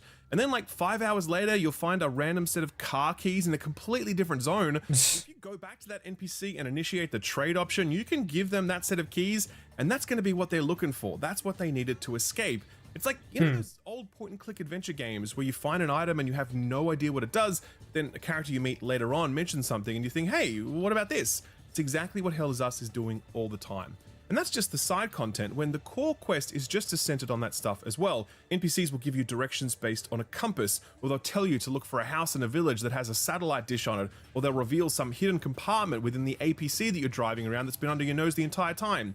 Warning. So I feel like in this game, you're definitely going to need a pad of paper and a pen to write shit down and try to memorize, unless you keep a journal in the game. That was very, very real. And everything from where to go next to how to solve the next puzzle, it's all surfaced organically, and it requires you to pay attention, because if you don't, you're going to miss some vital clue and you'll spend the next 30 minutes spinning your wheels. The menu does provide some help in this regard, but again, you have to work for it rather than tell you what to do next. Your journal tracks what you have done, allowing you to review clues and evidence so that you can make an educated guess as to what your next move should be. There's dozens of clues to find and sift through, and reading through this stuff and properly thinking about it, it is fun and satisfying, because you will make breakthroughs, and that's just so much more rewarding than selecting a quest from the list and then following the icon as you would in 90% of other games like this. I do think this self-driven, investigation-led approach to exploration stays compelling throughout the entire game length, but I don't think the same can be said of the puzzles. Best way to think about these are, imagine Resident Evil style puzzles but in a semi-open world,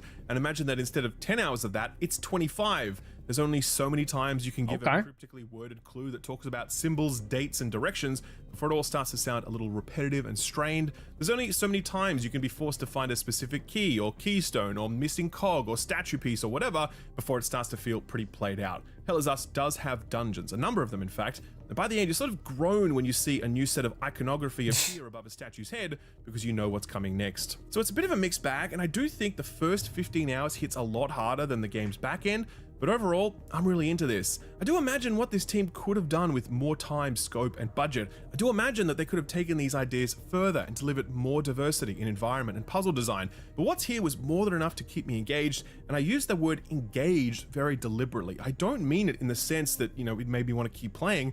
I mean it in the sense that I had to pay attention, and I had to keep paying attention, otherwise I wasn't going to get anywhere. In an era where so many of these sorts of games feel like they play themselves, I was happy to be challenged by settings, quests, and puzzles that asked me to properly look at them and think about them.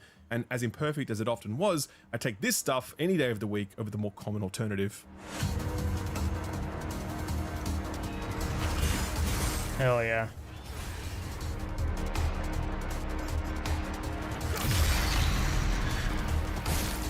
Combat in Hell Is Us is a reflection of the rest of the game. It starts out really strong, plateaus a lot in the back half. Those enemies look crazy. Lands in a solid enough place. Hell Is Us is not a Souls-like, but its combat pacing does feel Souls-esque. It's primarily about stamina management, where attacking, dodging, and blocking all consume stamina. That naturally results in slower combat, but the kicker here is that the game utilizes something borrowed from Nioh, the Ki Pulse. If you're not familiar with that, it's kind of like a rhythm game sort of thing, where as you deal damage to an enemy, you get a latent charge. Oh, you got a longer weapon right there. At a certain point, after you stop swinging, your character will flash, hit the right bumper at the exact moment, and you can claim that health and stamina, giving you a huge amount of momentum if you are skilled enough to maintain this time. Interesting. It incentivizes skill and aggression, since getting hit sees you lose all of that latent sustain. What is that? What is that enemy doing? He's like dancing and shit.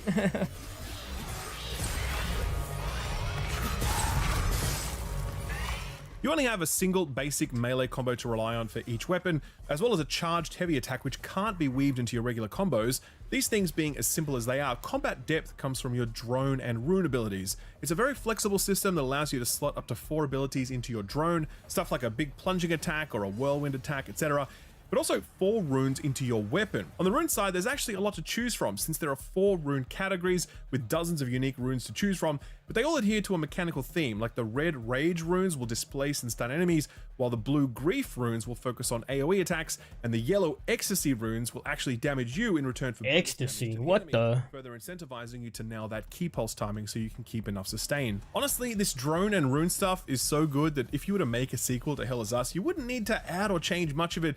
It's really, really good stuff. It's just very let down by the other aspects of itemization, progression, and in particular, Enemy AI is kind of weird. Kind of sits there and dances around. design. First of all, there's only a handful of weapon types here, and while they each have their own, They're not really sets, super the absence of aggressive. more complex combos mean that weapons lack identity beyond the greatsword having more reach, which kind of became a go-to for that simple reason. The fact that you can craft weapons so they can take whichever rune type you prefer further reduces weapon identity.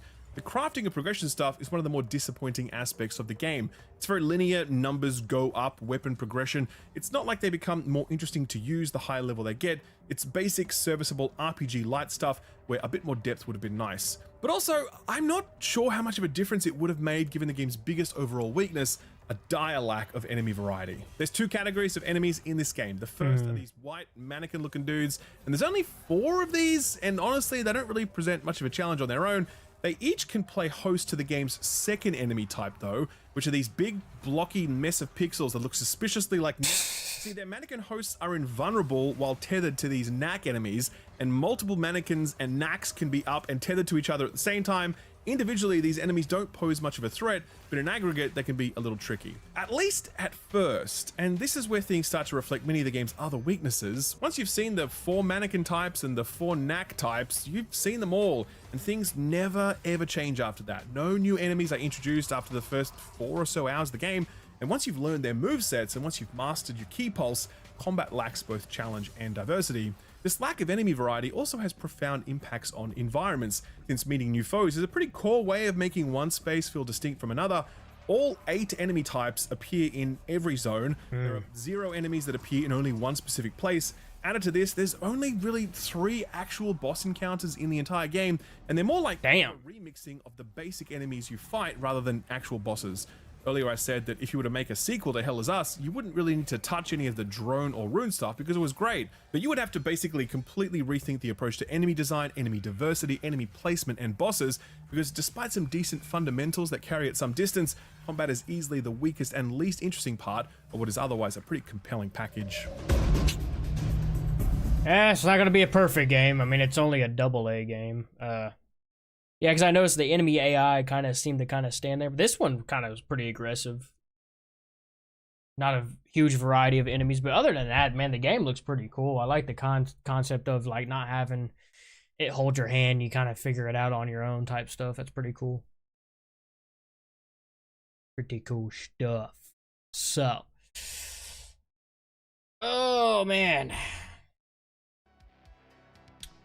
There was another article here about Code Veronica X remake. I think this was, yeah, August 25th, but I forgot to read this on the last stream, and I wanted to go over this and see what's going on. Because if I'm not mistaken, isn't Resident Evil Code Veronica X going to be the next remake that Capcom's going to release? Check out Ill. Oh, yeah. You right. Ill. It's called Ill. Is it the game?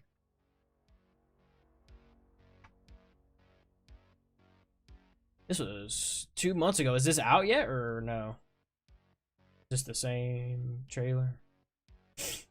We'll watch both of them.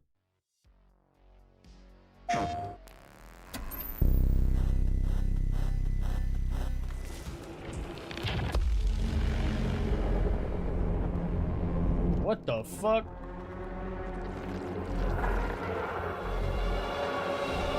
Hell no.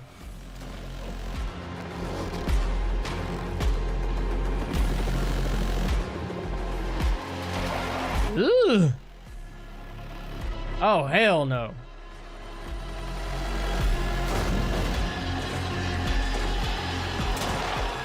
Damn.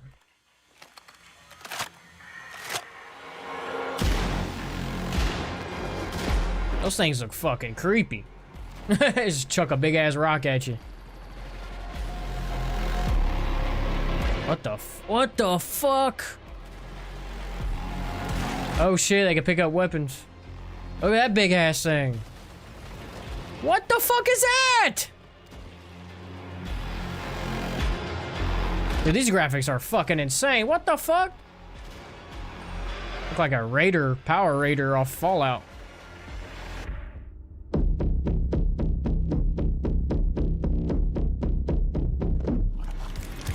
What the fuck? Oh! What the fuck? Ill, I left and came back and saw this. I can't wait for this game. Bro, what the fuck did I just watch? What the fuck is that? What the fuck? Why the fuck did this automatically just play? Why is he dressed up as a clown? Okay. Oh my god.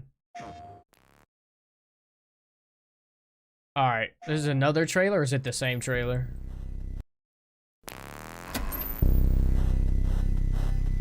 Looks sick, no pun intended, right? Hell no.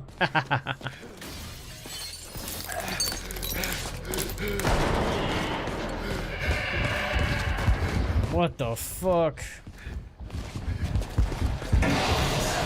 What if this is in-game or if it's just like rendered? Dude, fuck all of that. I'm sorry, but if that thing was chasing me, I'm offing myself. I'm not even gonna stick around to try and fight that.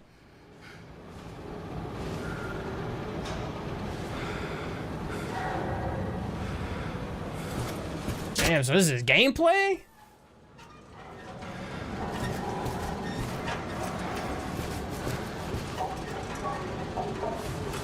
I'm so ready for this game.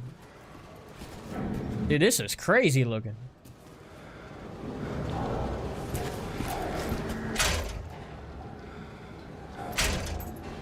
It's locked, brother.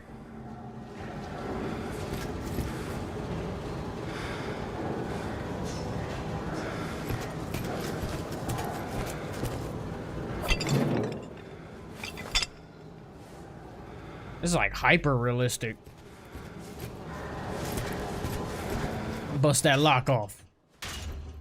There you go.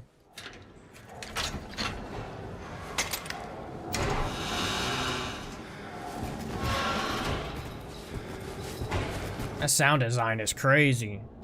Is that a gun? I'll be grabbing that motherfucker. Oh, hell no. Pummeling that dude over there like he just did this dude.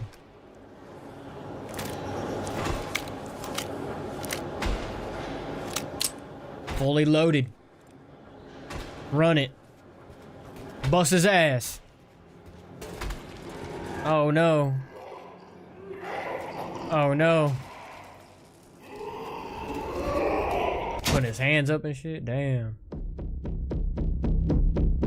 That is crazy. Wish list now. Steam, PS5, Xbox is the Unreal Engine. Damn, bro. That looks crazy.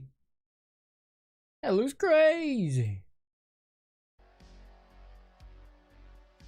Ill. Already looked at that. Already looked at that. Secret note in Resident Evil 9, man. I hope somebody finds that other note, man, and we get a video on it. I'm curious to see what that says. But yeah, this article is about Resident Evil Code Veronica. Apparently, the remake of Code Veronica is ahead of schedule with big role for Wesker. It says, according to well-known leaker Dusk Golem. So I guess we take it with a grain of salt. Code Veronica remake is going super well for what I've heard. RE4 levels of good, which is funny since a lot of the same people. I guess it's the same people that made Resident Evil 4 remake is doing Code Veronica X. But you can't go wrong there. Going so well that it's actually ahead of their internal schedule, and they're very confident in what they're making. The project is progressing so smoothly that it is ahead of its internal schedule, with teams showing strong confidence in the results. 7 minutes. By contrast, Resident Evil 0 Remake was recently delayed after a development reboot late last year. Originally, RE0 was planned to come first, but now it looks much more like Code Veronica will be released before RE0. Yeah, because I was thinking that. I was like, didn't they announce... Well, they announced RE5, RE0, and Code Veronica remakes, if I'm not mistaken. And I was thinking to myself, like... Because some people were speculating that they're going to redo Resident Evil 1 again. Resident Evil 1 remake. But I was thinking it would make more sense if they obviously just gave us Code Veronica X, because people were wanting that before Resident Evil 4 remake. So give us Code Veronica X, because I feel like that needs a remake more so than any other. And also, if you are going to remake Resident Evil 1, I feel like you should remake Resident Evil 0 and then just go right into Resident Evil 1 remake, instead of remaking Resident Evil 0 and then go into like Code Veronica X. And then obviously you got Resident Evil 9 coming out, then doing other stuff, and then wait even more to do Resident Evil 1 remake. But that's, of course, if they are actually going to remake the first Resident Evil. Again, I don't know if they are going to do that or not. It would be cool to experience. I mean, because if you don't like it, I mean, you got the original, or you got the first remake. But it would be cool to see the Spencer Mansion in the RE engine.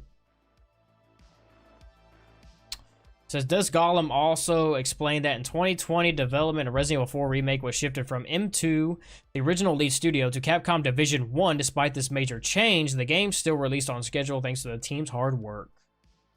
Remake will not just be graphical upgrade, but also feature notable character and story changes. Steve Burnside will still have a crush on Claire Redfield, but his character is being rewritten. Instead of being portrayed with a perverse attitude, he will be more innocent, though still abrasive, overly curious, and often unaware of personal boundaries. That kind of sounds like what Steve was in the original. One of the major gameplay changes involves boss fights. Chris will now fight Wesker directly, while Wesker's original battle with Alexia will no longer take place. Interesting. Albert Wesker's role will also be expanded. Secret Organization HCF has been upgraded to a main plot point, meaning more scenes with Wesker and the group. The game is being directed by Yoshihiro Anpo and Kazunori Kado, the same duo who directed the Resident Evil 2 and Resident Evil 4 remakes. Okay. So it's in good hands. So we shouldn't have nothing to worry about Resident Evil Code Veronica X remake. Does Gollum ended his comments by saying that he will not answer any further Code Veronica questions after the release of Resident Evil 9 in order to avoid spoiling too much too early. So yeah, I'm wondering when exactly the release date of that's going to be. But it's definitely well needed. I also read somewhere, I can't even find the tweet, but like he was talking about like Code Veronica X was going to be not really open world, but like more of an open map and have Claire drive a motorcycle around. I don't know how accurate that is and if I would even like that. I hope they continue the option of first and third person options for future remakes. Yeah, I think honestly Capcom should just have that in every Resident Evil game from here on out. Why? I mean, what's wrong with having the option? You want to play it this way? Go ahead. If you want to play, it's kind of like the Fallout games. You know, you can kind of hot swap between first and third person. What I was thinking is, would be cool is that if they would just give us the option of first person, third person, and fixed camera angles. That would be cool. Maybe I'm asking for too much. I mean, at least we're getting the option between first and third person. My PC would not like that. What would it not like? But yeah, I am also curious how they're going to do Resident Evil 0 remake. What are they going to change, you know, or what are they going to add? Very interesting. Maybe this was the tweet. Keep in mind, further out in time, we get at least certain things are, but as of this moment, their broad goal, we're roughly looking at this. Resident Evil 9, February 27, 2026. Code Veronica remake, Q1 of 2027. Damn, you think Code Veronica X is going to be like a year? I mean, I guess that would make sense. and Zero Remake 2028, and then RE10. It won't be called that, but 2029 if all goes well in development. Yeah, so, and he also said something about, they're not even going to bother doing a Resident Evil 5 remake anytime soon. If I'm not mistaken. Yeah, it said Resident Evil 5 remake is not in development of any kind right now. I do think it's an eventual thing in big part because fans vocally want it, but just not in the cards right now. Resident Evil 0 remake is in development right now. The open world, hopefully my PC doesn't turn into a fighter jet to burst into flames. Yeah, I don't know if they're going to do like full-on open world. I don't know if Resident Evil is ever going to go that way. People speculated that Requiem could be, but I don't know. It's talking about like Claire was going to ride her motorcycle around. I don't know. I don't know if they would do that. I feel like that would take away from the vibe of a Resident Evil, especially what was a more of a classic Resident Evil title.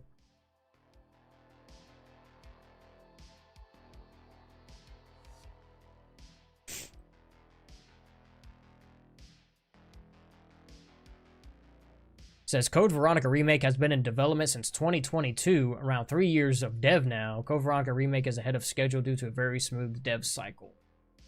RE5 Remake has not been greenlit at this time.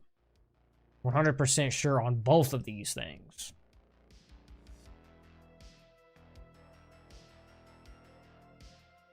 Yeah, I was just looking at his tweets, see if we had anything new. Or speculate of anything new.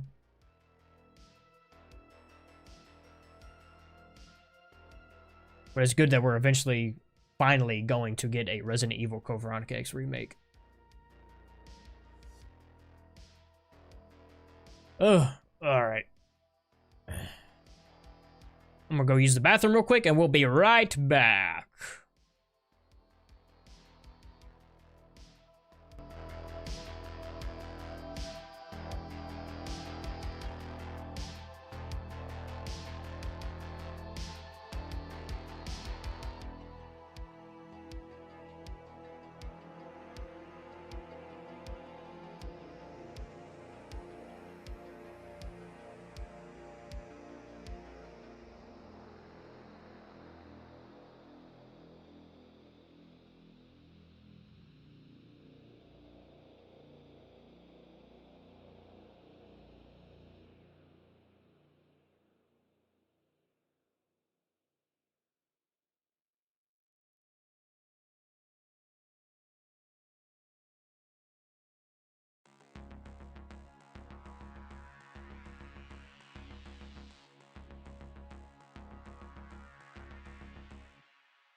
Mason the drummer, what's up? Welcome to the stream. Looks like we have a, what is this, a little article right here? Let's check this out.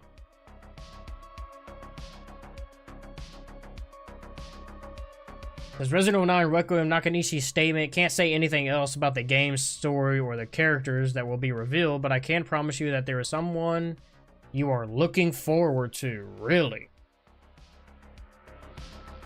Really?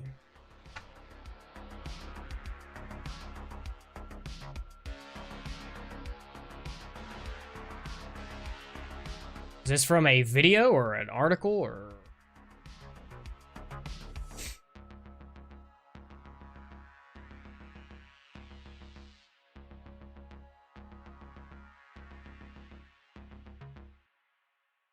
Is this translated? もし現段階では、ゲームのストーリーですとか、どんなキャラクターが出るのかは、We actually got a microphone on him. 発表しないこと以外は、Let's see here.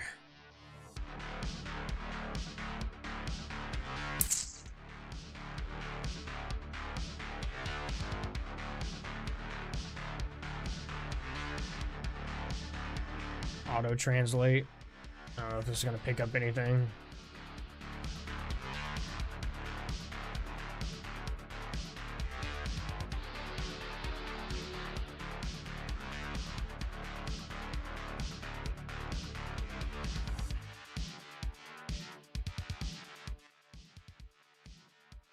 Ah, ちょっと言えないんですけども、一つやっぱり約束できるのは、皆さんの期待しているものはちゃんとあります。We will have what everyone is looking forward to. Let's watch this. I don't know what the title of this is. It's in a different language, but apparently we're gonna watch this and see if we can get anything translated.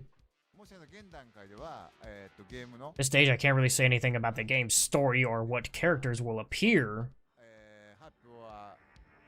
or anything other than what hasn't been announced. But one thing I can promise is that we will have what everyone is looking forward to. Okay. So he kind of like... kind of mentions like what characters will appear, you know what I mean? Like he's already kind of talking like we know that there's going to be returning characters and stuff. してないこと以外はちょっと言えないんですけども、一つやっぱり約束できるのは皆さんの期待しているものはちゃんとあります。We'll have what everyone's looking forward to.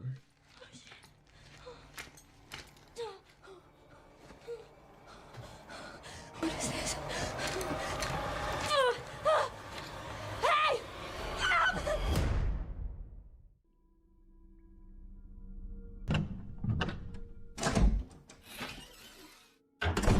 Hello à tous les amis, bienvenue sur la chaîne pour cette nouvelle vidéo, j'espère que vous allez bien. This isn't translated. Et je suis ravie, car oui, j'ai pu rencontrer la team de développement à la Gamescom et passer un bon bout de temps avec eux et poser plein... Ah, what language is that? I don't know. I'll do auto translate.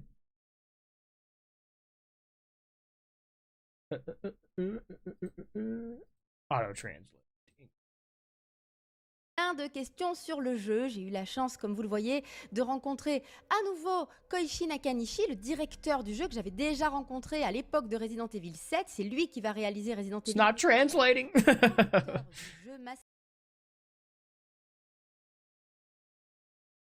It's on Japanese still. What language is he speaking? Clicked auto translate. English. Why is it still in Japanese? Turn it off.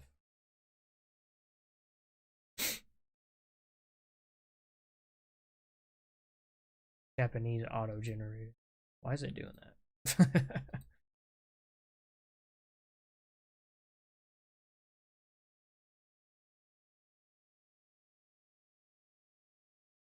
Getting a little workout in. Nice. Trying to get this to translate and it's not working. qui a eu aussi la gentillesse She de speak in Vous French. savez, il y a des moments comme ça qu'on savoure à fond parce que quand on rencontre les créateurs de jeux, de licences qu'on affectionne particulièrement, et c'est le cas pour moi avec Resident Clicking Evil, auto ce sont translate. toujours des moments inoubliables et c'est vrai que la première fois que j'avais rencontré Nakanishi, je l'avais trouvé vraiment super. Et là, j'ai pu poser plein de questions. D'ailleurs, vous avez vu dans le petit extrait que je vous ai mis en amont de cette vidéo que, oui, on a exploré pas mal de sujets qui... It's stuck on Japanese auto translate Évidemment, to c'est déjà French. I un don't know super what the souvenir. fuck is going on. Clairement, s'il y a quelque chose que j'aime dans mon métier, oui, c'est jouer. Mais rencontrer les développeurs, c'est toujours exceptionnel parce qu'on peut partager leur vision du jeu vidéo. Je crois que c'est l'un des moments, en tout cas, que j'ai préféré à cette Gamescom. Il y en a eu plein, mais ça a été vraiment, je pense, mon moment préféré. Allez, on enchaîne cette interview. Very excited for a Code Veronica remake. On se retrouve à la fin. 0 and 1 remake already, but 5 and 6 remake turned off this shit. I think they should do it. And I'm sure eventually they'll get there. まあまだ全ての情報を出せるわけじゃないんですけども、まずまあ I can't reveal all of the information yet, but まず一つ大きいのがカメラ。 one big thing is that you can now switch between. Okay, so it's already know that first and third っていう person. のは、バイオハザード初めての要素になりますね。で、過去作とのつながりなんですけども、 Connection to previous works, but this time ラグーンシティ Raccoon City します。 will be appearing. This is also, I think this is the first time in the series that it's been around 30 years and yet finally comes back. And the characters that's related to Raccoon City, well, the one that's been announced is Alyssa Ashcroft. So he's saying that there's going to be more than one character that's going to appear in this game related to Raccoon City, but the only one that's been announced is Alyssa. So he's low-key confirming that there's going to be other characters again, bro. そしてラクーンシティに関係のあるキャラクター、まあ、そしてラクーンシティに character 関 that's 係のあるキャ related ラ to クター、 Raccoon City. 発表 Well, the one that's been announced. See, he didn't have to say, well, the one that's been announced. So there's going to be other characters coming into this game related to Raccoon City. ですね。とか、Choose your words carefully, Nakanishi. バイオハザードのルーツであるラクーン Once again, in the Raccoon City incident, the umbrella painting that is the root of Resident Evil. Resident Evil 0, 1, maybe yes. Should I? Code Veronica, I really do want to see Outbreak remake. But we'll see. Yeah, I hope they redo Outbreak. I feel like Outbreak was way ahead of its time with the online stuff, and like I feel like that game would thrive so much. I feel like it is, if Capcom isn't planning to do an Outbreak online Resident Evil, that's just a severe loss on their part. まあ過去のタイトルというと、僕は前作はバイオハザード Speaking of past titles, I played the previous title, Resident Evil 7. Was made with the concept that as long as it's scary, it's fine. So it was made just to make everything scary. ユーザーからはもう怖いと。 Thanks to you, users said it was scary. 一方でOutbreak was so good. 古 Yes. くからのファンからね、 That game would thrive in today's 違うとか online が出ないとか、あと multiplayer live service stuff. バイオは主観視点じゃない方がいいとか、やっぱりネガティブ Negative comments from old Resident Evil fans, such as it was a little different in the world view of the series. Characters didn't appear, and that the first-person perspective of Resident Evil shouldn't be that way. So, まあここは thought we'd address this time as well. ということで、まず、バイオのメインストーリー、 So basically, explaining why he's choosing between first and third. をもう一回進めるようなお話に戻すと。でもう一つが、さっきお話ししたカメラを切り替えれるようにしようと。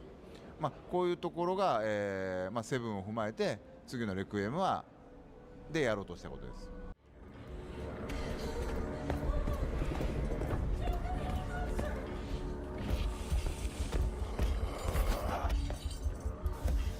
Turn the lights on and burn that bitch.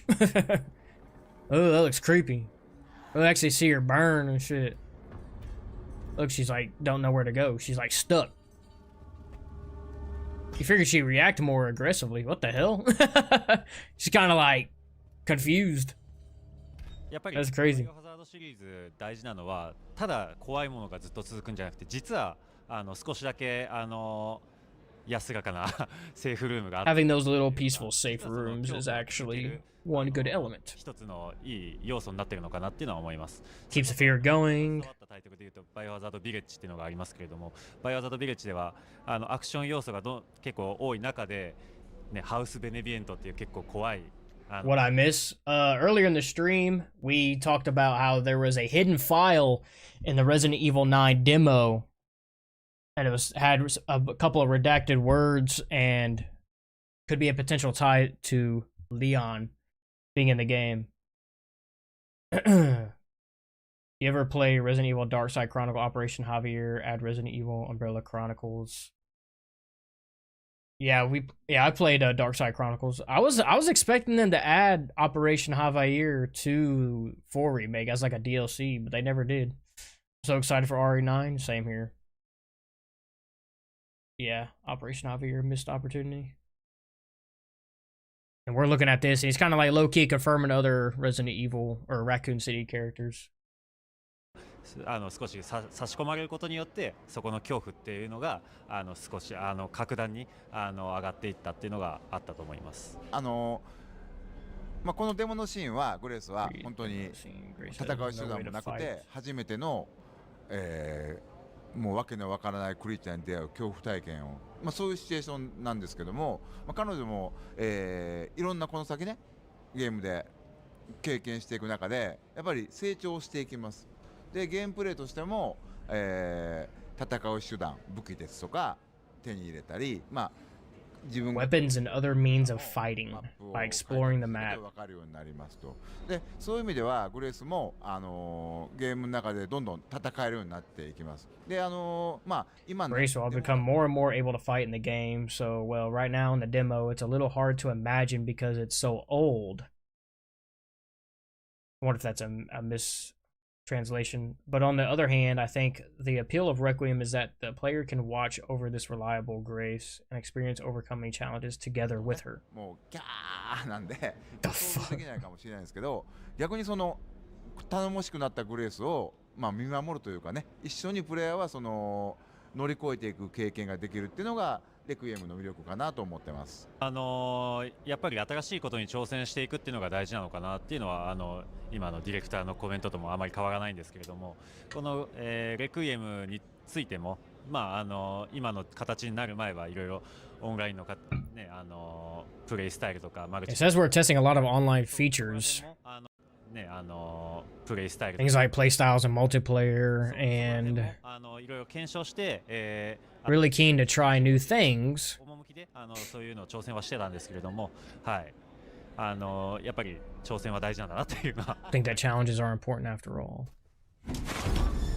Because then they say there was initially going to be more of an online game.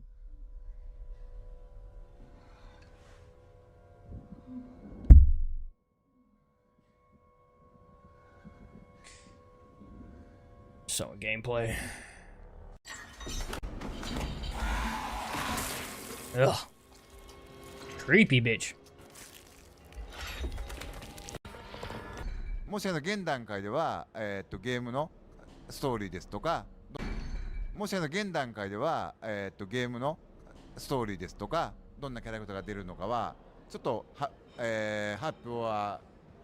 表しないこと以外はちょっと言えないんですけども、一つやっぱり約束できるのは皆さんの期待しているものはちゃんと We have to, everyone is looking forward to.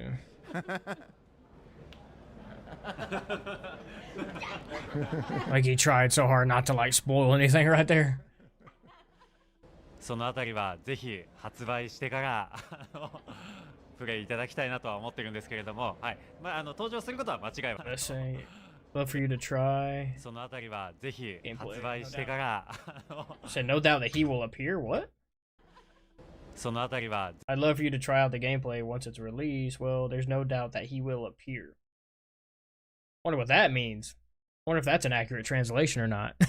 Just straight up says, well, there's no doubt that he will appear. ぜひ発売してからプレイいただきたいなとは思ってるんですけれども、はい、まあ登場することは間違いはないんですけれども、はい、喜んでいただけるんじゃないかな。 I think you'll be happy with it. That's right.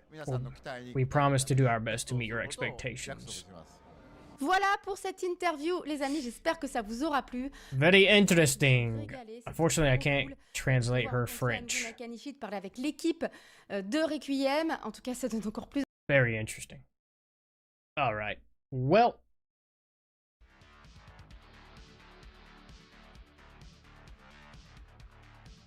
Very interesting stuff. But yeah, we saw that video that there was a hidden file, that the file is only able to be picked up or looked at or examined or whatever. It only appears when you're in the chase sequence with the stalker in the demo. It doesn't appear there. It's not like permanently there in the demo. And there's also a second file that you can pick up where you go to climb up on top of this shelf to get the toolbox to get the screwdriver. You see a little circle dot appear. I guess I could always bring up the video. I don't know if it was Better Than Starlight or Center for Evil that shows that screwdriver video, or the screwdriver icon right before you go to get that toolbox to pick something else up. That's like right next to a binder, and it's like super well hidden. Like you don't actually like physically see the file like kind of glow and glisten like how you do in other Resident Evil games. It's kind of just like tucked away in a binder. So like they made it hidden intentionally, which is interesting.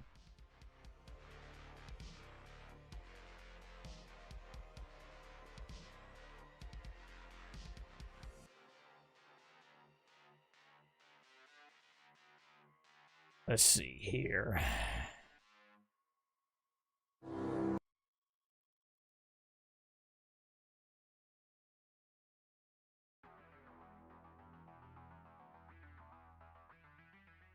To fast forward it to so somebody, I can't remember what video it was. It was one of these two videos that showed the toolbox.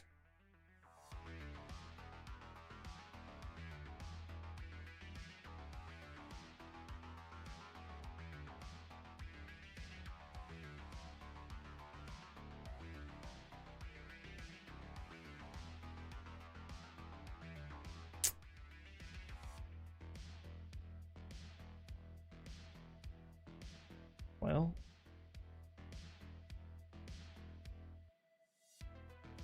was it better than Starlight's video?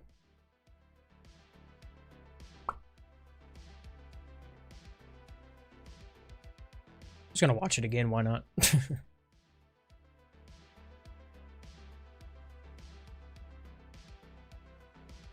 How's it going, my evil residents? Today I have a bit of a unique lore scoop for you.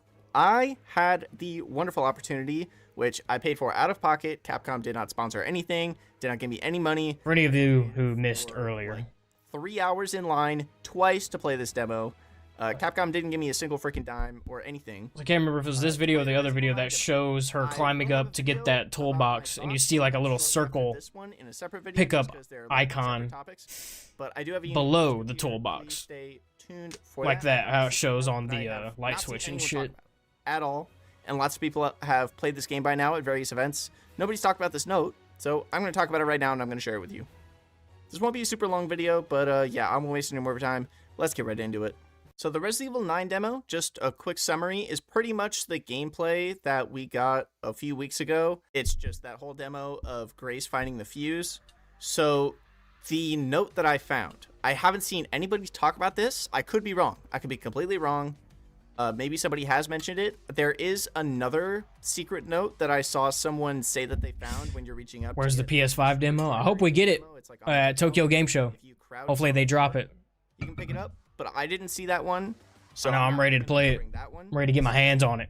At the end of the demo, after you put in the fuse to fix the gate to go into the main area of the area, it starts like a scripted chase segment, and you have to run away from the creature. There is a this part right here that he's shown behind the bookshelf in the main T-junction area. See, I need to look at the map, man, because there's a screenshot of the map if I'm not mistaken. But for those of you who, whenever we do get the demo and we go to play, after we use the fuse, after we use the fuse, and this chase sequence starts, I'm assuming it's after the body comes out of that door, jump scares you, she grabs the bitch, takes a big ass chunk out of that dude. Chase sequence starts. Apparently in this T-junction intersection of these hallways, there's like a crate or something that has a note that's hidden, and you gotta hurry up, try to grab it and look at it while you're getting chased by this chick. I don't know if you go to pick up the file, if it pauses the game. I don't know. But just like Village. But so that way we know when we get the demo, just in case if the demo's freaking timed or something. I hope it's not. Playing any of the Tony Hawk Pro Skater video games, I haven't played those games in forever. I have played those a long time ago. Nearby where you spawn, it's like if you go across the one hallway, on the other side is the like prep room where you get jump scared by the dead guy, and there's a big red light in there. Really hard to see, but that's a fucking picture in the video. I don't know why I'm explaining it as if I can't put a picture in the video. I'll just put a picture of where it is in the fucking video. It's behind a bookshelf in a binder, and a lot of stuff in the note is blurred out. There's a big segment in the middle where it seems like long segments of sentences are blurred out. I did count all the asterisks. And this is what it says. This is translated from my memory. It's most definitely off. The first two lines are accurate, and the first two lines are accurate. So the who the letter is to and who it is from. Those asterisks are 100% accurate. The rest of them are kind of like, just a guess. Everything in the middle is kind of iffy on how accurate it is. I got like the main meat of it, basically. 2 security chief of staff, and then 6 asterisks.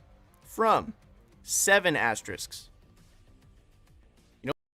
Says your Project Wesker video was great. Thought the same thing about that dude. Yeah, I see that video is getting quite a bit of traction. Adriana, I do not know how to say your last name, so I'm going to leave it at that. But I appreciate you watching. Appreciate you tuning into the stream. Shout out to everybody watching, by the way. What name has 7 asterisks in it? That's right, Leon Kennedy. Kennedy has 7 letters, 7 asterisks. Yeah. I'm 90% sure Leon is in this game by this point. I've been someone that isn't super hyped for Leon. I mean, to play devil's advocate, just because he's mentioned in a file doesn't necessarily confirm he's going to be in the game. It could be just a reference, could be just a mention, but one could speculate and one can theorize that I hope he is in the game. It'd be a disappointment. Return. I've never been the biggest Leon fan in the world, and he just got 2 games. I'm like, whatever, sure. I mean, what other last name would be 7 letters? Because we said Burton, that's 6. Wesker 6. Burton, Birkin. I'm trying to think of like 7-letter last name. Trying to think. Saying it with Leon, whereas with Chris, they're like, no, he's not in the game.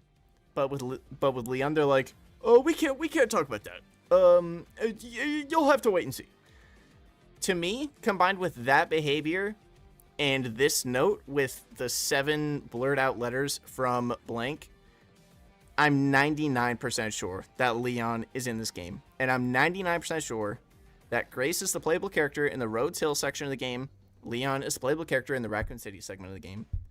You know what? I'm going to say it. I wouldn't be surprised if it's like a situation where, because they said Grace is the main protagonist, so she's probably going to be played, I'd probably say more than just the Rhodes Hill section. I feel like you're going to be playing as her throughout majority of the game, and I think it's going to be kind of like what Center of Evil said, like, I'm trying to remember how he worded it. He said,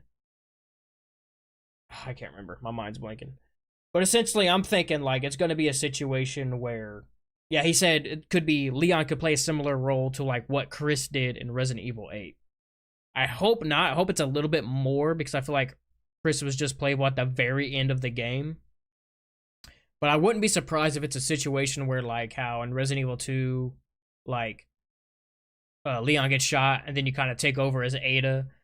I think it could be something like that. Maybe, like, Grace gets captured or gets, like, severely injured, given that she's not experienced, and, like, you take over as Leon or whatever other character you're going to be able to play as. Hopefully it's not like a super short, small section, but I hope it's a decent playable part. You missed Resident Evil 6, Leon?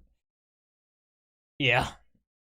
I think he's talking about just like the more recent titles, more recent releases. I'm not 99% sure. I'm 100% sure that that's how the game is set up. Anyways, there has been blank in Raccoon City. Immediate blank is recommended. This blank especially for E, and then 2 blurred out letters. So this is the part that I had the hardest time memorizing. Yo, what's up, Raccoon City Pizza? Words gone. It was hard to just like connect it in my brain. Ready for Raccoon City as well. Summary, but there was a lot blurred out here. The important part here is the especially for E, whoever this is. I don't know who this is. I have no Could be Eve or Eva. My first guess was like E02, like Evelyn 02, like Rose or something like that. But why would Leon be calling Rose E02? Or if it's E01? Man, I was hoping it'd show the part where, like... I have no idea. Is it this right here? Calling for the aid of the BSAA. I am so sure that that is what this is for. He climbs up. So he, for some reason, camera was turned. Found out some information about Raccoon City. Something's going on there, and he reaches out to the security chief of staff.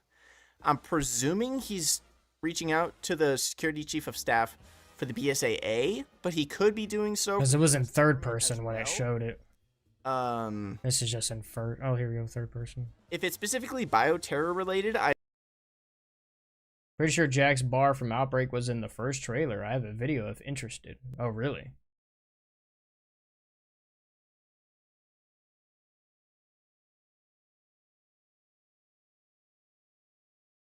I tested this. It only appears in that last segment. I'm a Sihi secret scoop in the world. It confirms dramatic scoop in the world, but it confirms Leon with man, I don't know where that if that was in this video or the other video. In some capacity. And it brings up this new character for E asterisk asterisk. Could this be the random woman we saw in the first trailer that's just walking down the hallway? Could it be her? I don't know. The Rhodes Hill hallway.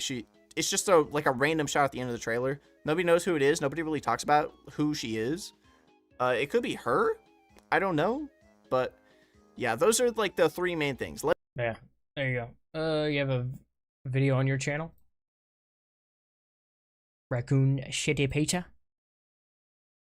Is it your most recent video, or?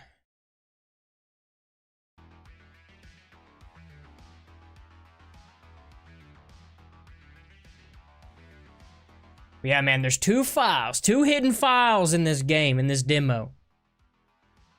And I'm curious to see what it's about.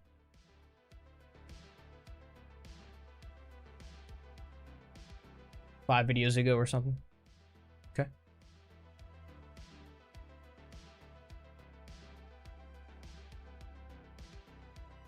Jack's bar returning in the Resident Evil 9.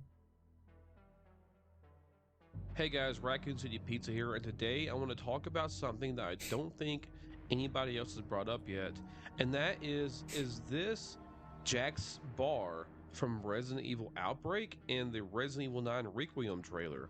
So I'm going to go ahead and just jump right in and get to the point here. So I was doing an analysis of the trailer on a live video, which you guys can go check out if you like, and I noticed something very interesting here. So in the trailer, there's a lot of emphasis on this hotel that Alyssa was murdered in, and it shows little like scary scenes of what seems to be the hotel. However, looking at this, if you pay close attention, this looks like a bar to me. It definitely does look like a bar. Here, there got the bar stool. Yeah. Clearly. Right here is a table where it looks like that may have been, a dining table or just a table at a bar. If anybody here has been to a bar, you know these tables are very common. Right here looks to be some tip jars or some kind of liquid right here, and this looks to be maybe a beer can. Of course, this is very decrepit and destroyed. And Yeah, it's definitely run down. Look at some similarities between Jack's Bar and the Resident Evil Outbreak game. You can see a lot of similarities here. So I want you to pay close attention to right here where this seems to be the bar. And I want you to take a look at these three again, tip jars, there they are. If you look right around here, there is some kind of tip jar or a light right around this area. And of course the bar and the bar stool. You see the bar stool. Could be. I mean, definitely can't rule it out. Jars. And another thing to pay attention to is this curved archway. So if you go over here, which is kind of out of view. Yeah, it could be like since it's like redone in the RE engine, so it'll probably look a little bit different.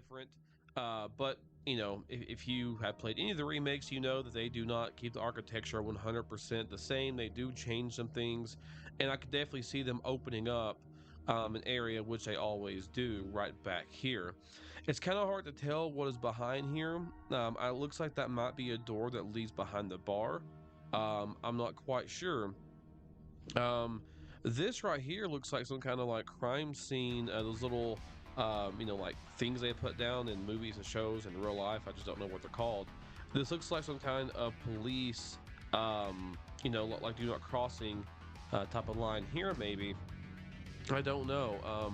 Which would make sense for the hotel if there's been murderers, you know, that's been going rampant there. But I don't know, of course. Now, it's very strange because some hotels do have bars.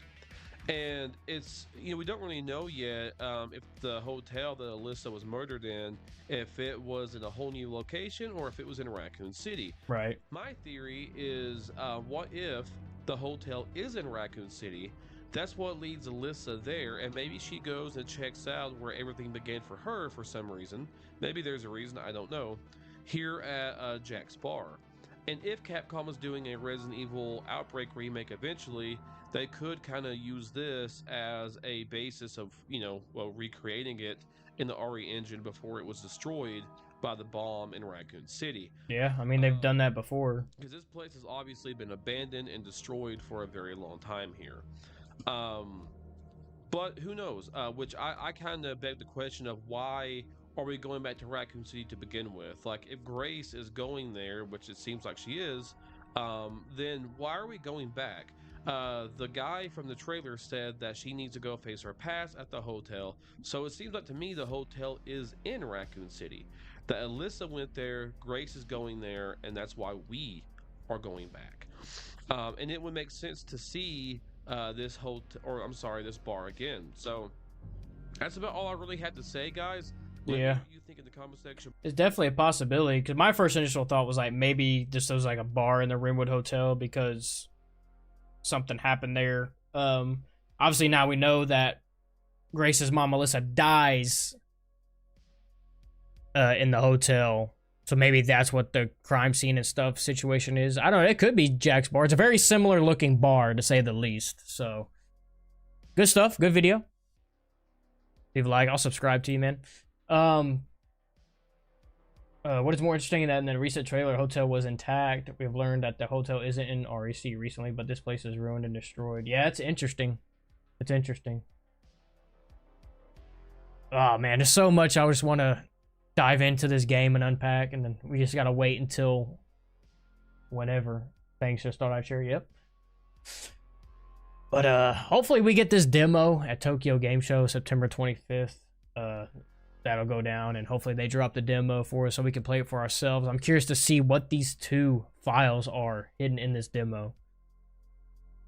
But I am going to take a break here, ladies and gentlemen. I'm going to take a lunch break. I might just leave the stream open, leave the stream up for you guys if you just want to leave it up, whatever. But I'm going to have lunch with the wife for a little bit, and then we'll jump back on, and we'll probably be playing and hopefully finishing Resident Evil 1 Director's Cut OG. And I don't know if I'm going to play Chris's scenario or just jump right into Resident Evil 2. I don't know. Leon dies. Imagine the game ending with a funeral. We see everyone return. Ashley, Jake, Barry. Yeah, that would be sad, man. If But I feel like one or multiple main characters probably could die, because I read an article that Nakanishi said that we're definitely going to mess with your emotions. So you could be onto something. But ladies and gentlemen, I'm going to take a break, and I'll be back later on.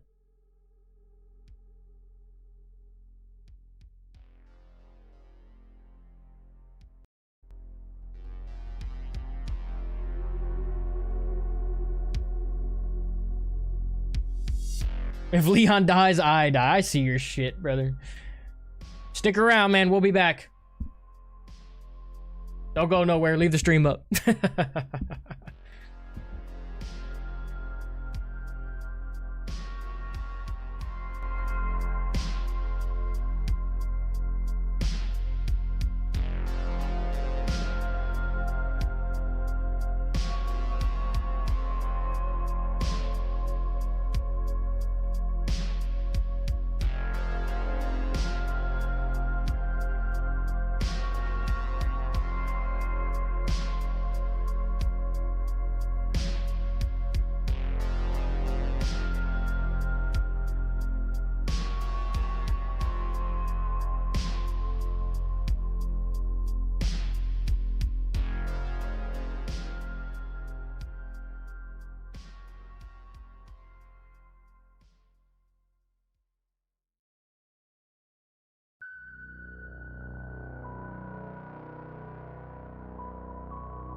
Alright, ladies and gentlemen, I know y'all waited long enough. Let's get back to it.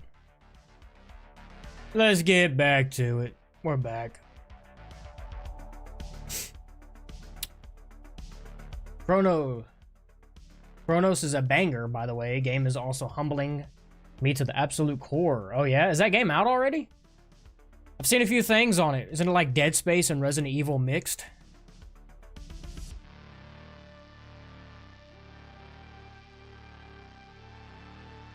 I don't know if that... or is there like a demo?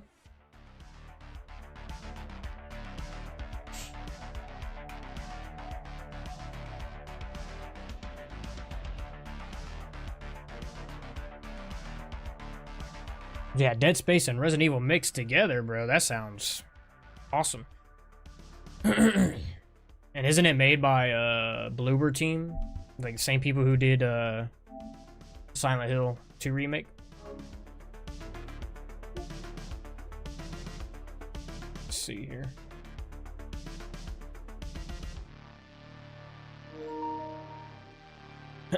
What is going on?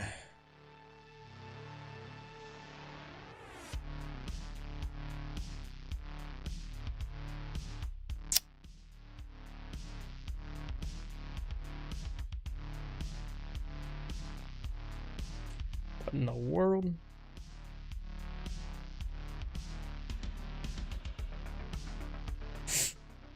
All right.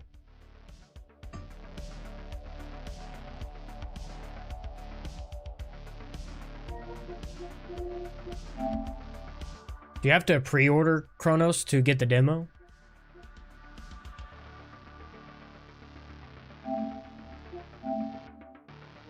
Let me check the release date for it.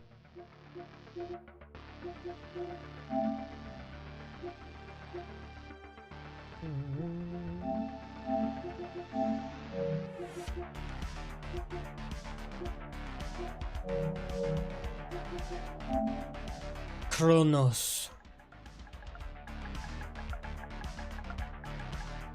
Chronos? Chronos. Chronos. $60. Chronos The New Dawn. This says it comes out tomorrow for me. Release date September 5th. So I wonder if people got early access or a demo. The game does look dope. For sure.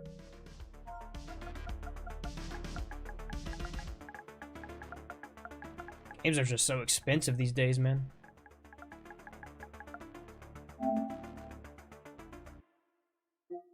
Hell Is Us, is that out? Yeah, that came out today, huh?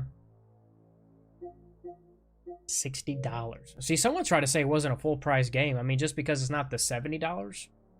I don't know. I feel like $60 is still considered full price.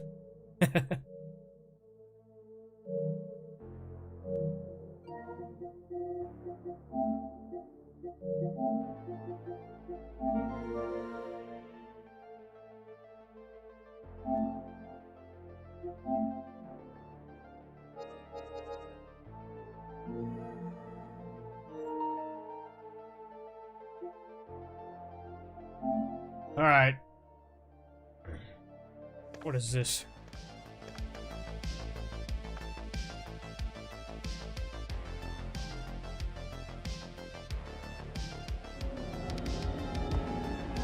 Say we continue our Resident Evil 1 OG playthrough.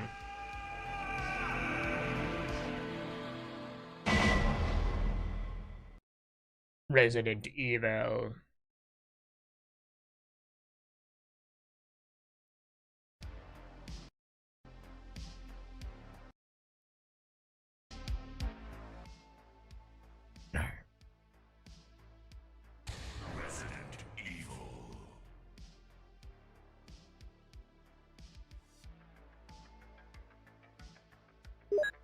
Where did we leave off after? We still in the caves, or what were we at?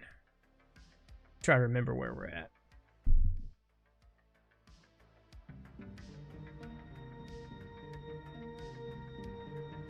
Yeah, we found the save room in the caves. which is not in the remake, if I'm not mistaken.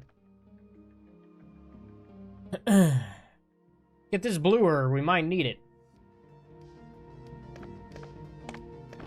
Off chance we get bit by like a spider or a snake or something. Alright. And our box is full of shit. Question is, do I still need this crank? I can't remember. We got the shoddy. Do we have any shells to go with this?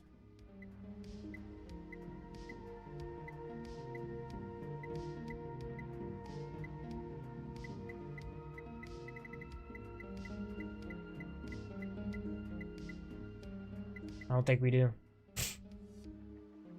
You know, we just saved, so let's just figure it out. You know what I mean? Let's figure it out, baby. Ugh. Oh yeah, there we go. Speaking of it, it's the snakes. What's in this room right here?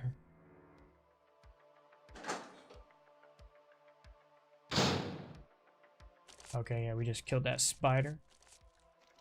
Okay, let's go back here and see where that other door leads.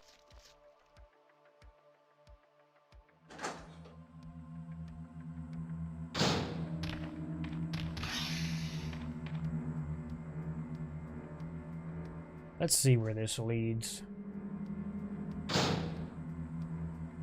Okay. An elevator. This might be the way to go.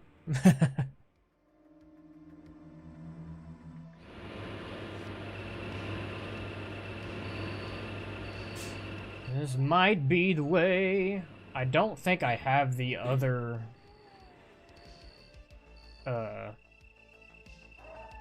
metal though. Do I have both metals? I think that's what I need. Lots of herbs up here. Might as well grab them. Got the inventory space.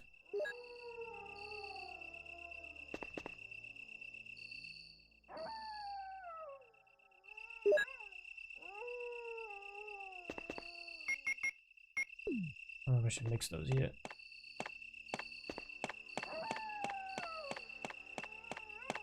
Does it just take one metal? Or... Hang on, I'm confused. Picture of an eagle carved in the round hollow. And then we have this one. Wolf. Okay. I need to check my box. Check my box and see if I have both metals or not.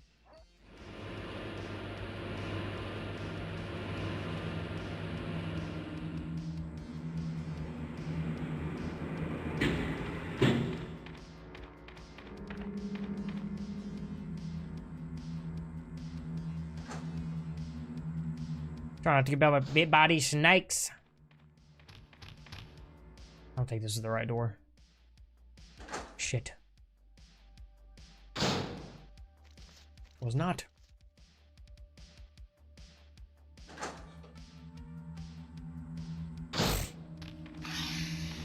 Yeah, little fucker almost got me.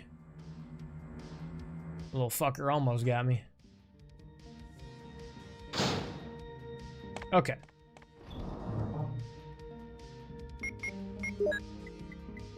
We have eagle metal. And a bazooka. I don't think we have the wolf metal.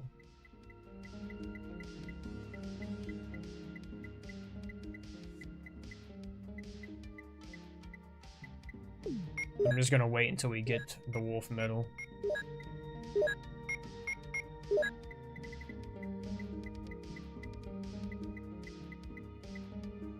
I have to put the shotgun up.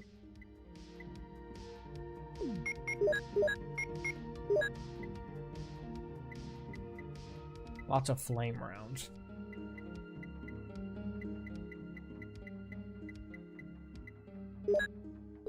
Acid round.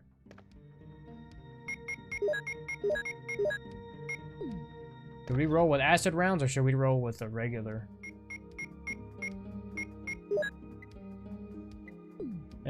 second here.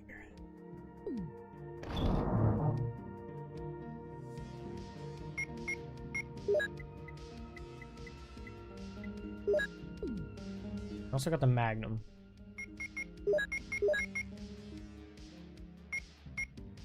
What the hell? Can't combine that? Can't swap them out? Really? Wow, okay. I guess we're just stuck with that.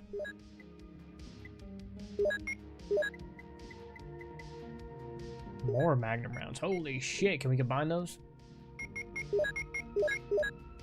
Alright.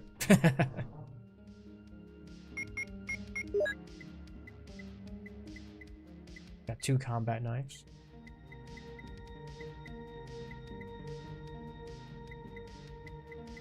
Where the hell's the Magnum at?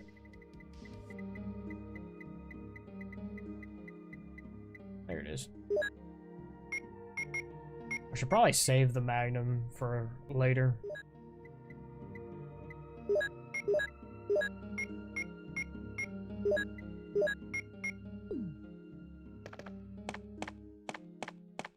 I need to figure out where this wolf crest is. I'm trying to remember where I've been and not been. I'm assuming we gotta go back through this way. Maybe I missed a room or something?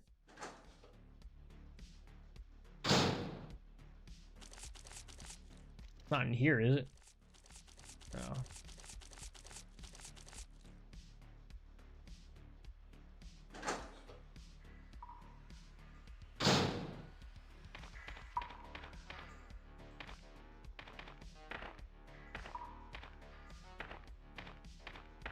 We can pass through here. Okay. Pass this way. That's where the boulder was. Dead end. Right this way. See,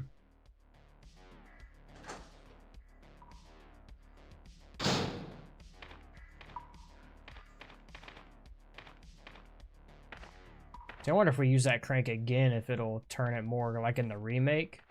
I feel like it wouldn't. Huh? Maybe it opens up a way to the left?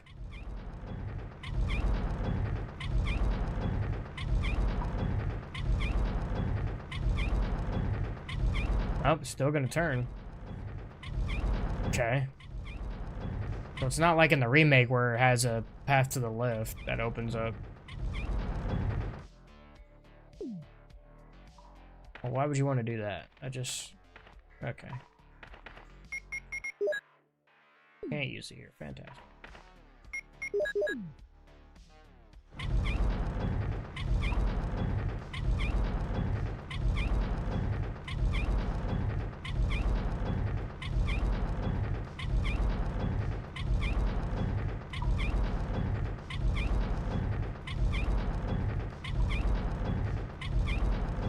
Like this takes 10 years.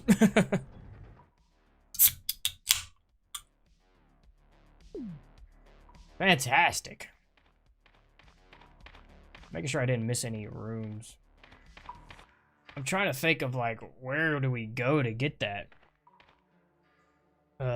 Wolf Crest. Isn't it in another book? Holy shit. Fuck. Let me just go through here.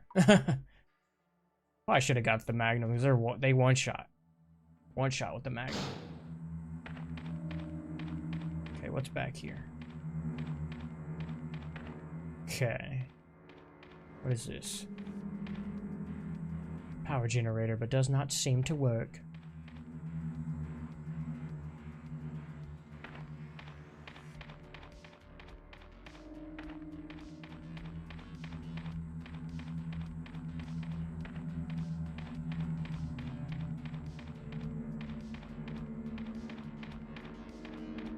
This room right here.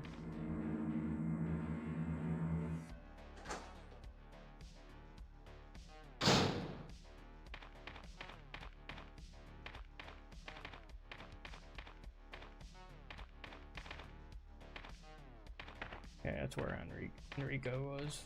Okay.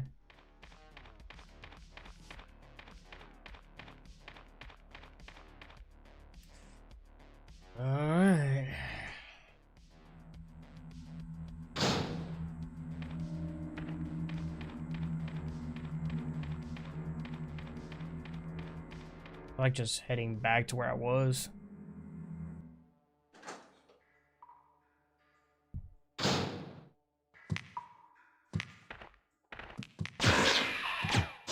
Oh, they're one shot with acid rounds. Okay, that's nice. Okay. Did we go through here yet? I cannot remember anything from our last playthrough. The hell? Wouldn't I just go through here? The fuck? What the fuck? Is that where I came from? What is happening? I'm getting turned around here. I think it just goes around and spits you out the other way. What the fuck? We just came through there, didn't we? What the fuck? Right. Okay, this is fantastic.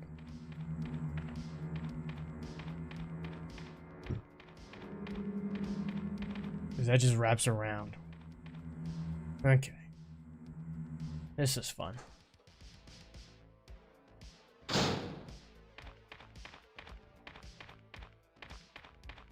And this is Enrico, right? Okay.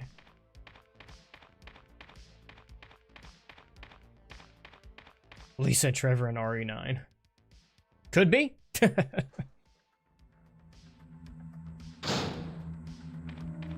We'll have to see.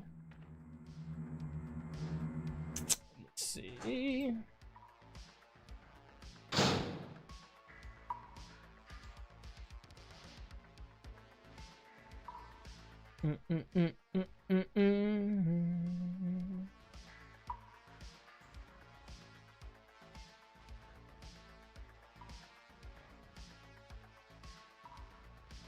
See the trailer? Yeah, I've seen the trailer.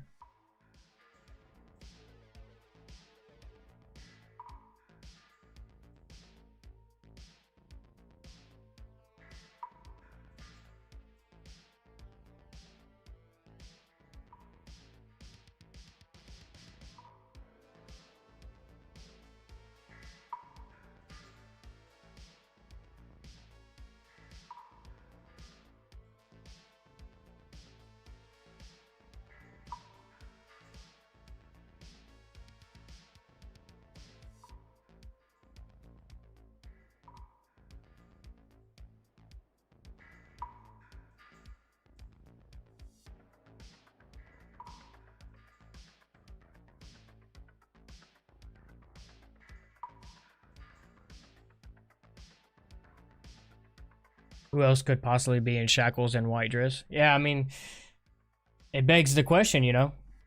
Some people think it could be Lisa Trevor. Some people even think that it could be Alyssa Ashcroft. Like, she gets killed and, like, maybe gets experimented on or something crazy.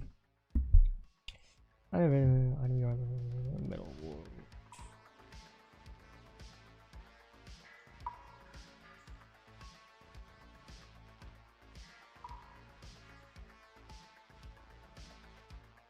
Imagine if it was Jill.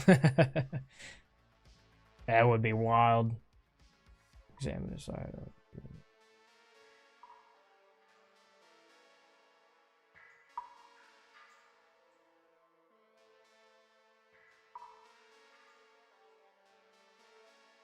I'm trying to figure out where to find this Medal of Wolf, because we have the Medal of Eagle.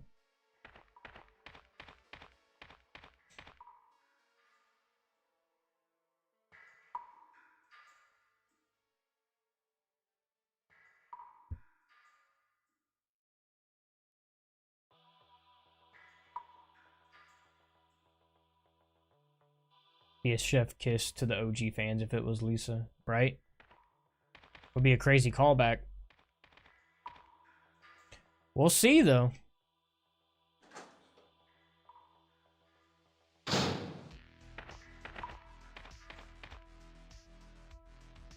think this just takes me back up.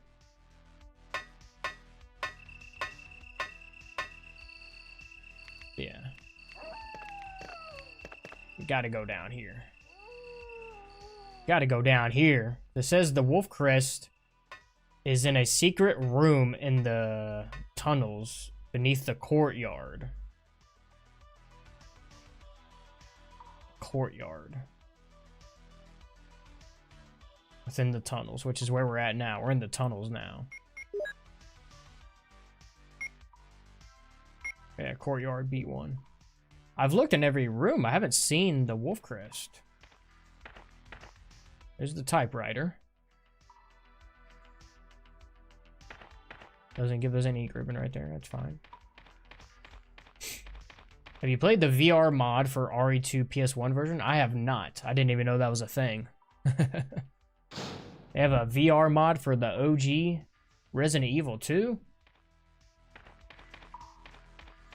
That's crazy. Oh, what is this? Oh, we already grabbed that.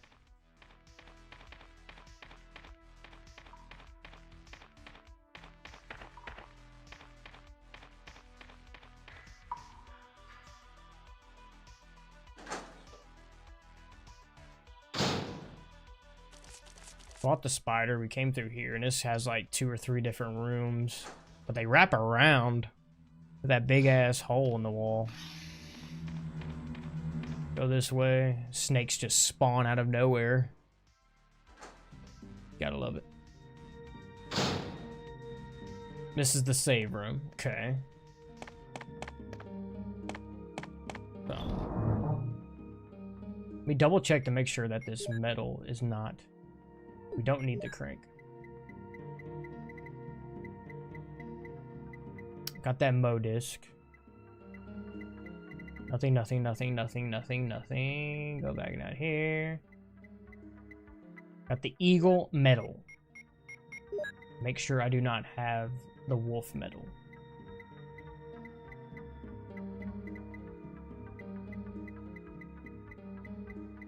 No Wolf medal. But we still got to get that.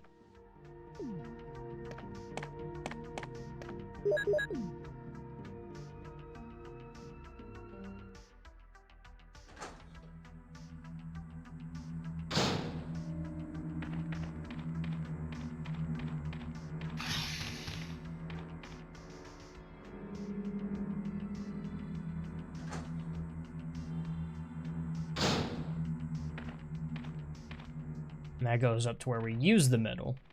And this goes this way. There's 2 different ways we can go, if I'm not... Oh, this is a dead end, okay.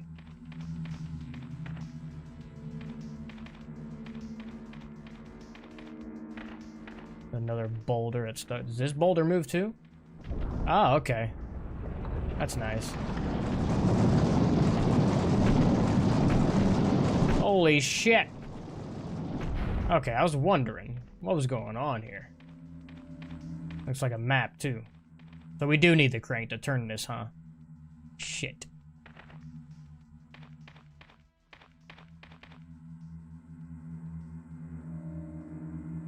Punch the boulder.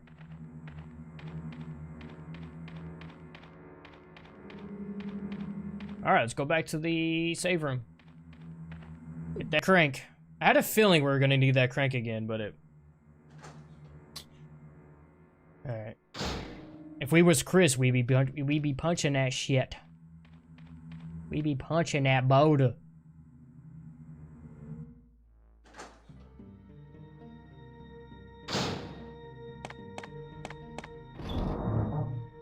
Get this crank. Hopefully it's the crank. Which one? There's 2 different cranks, so I need to make sure I get the right one. That one. I don't even know if that's the right one or not.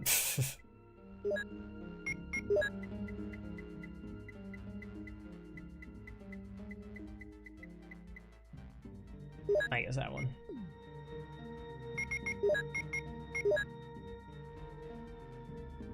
Yeah, I think it's this one. Hex shaped.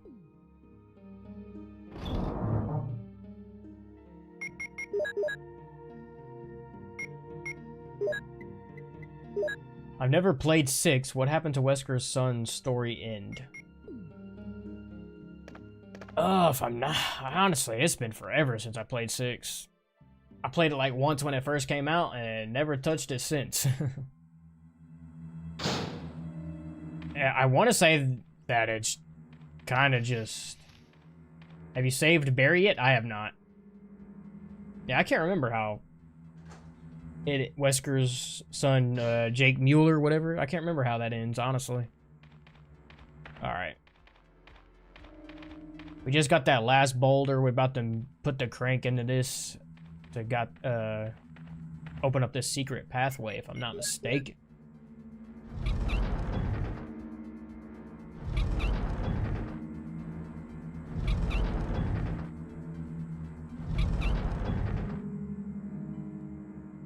Okay.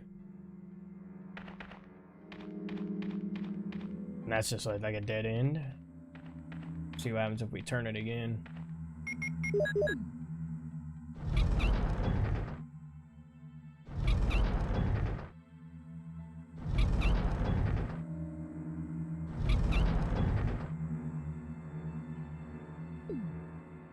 Turn it one more time.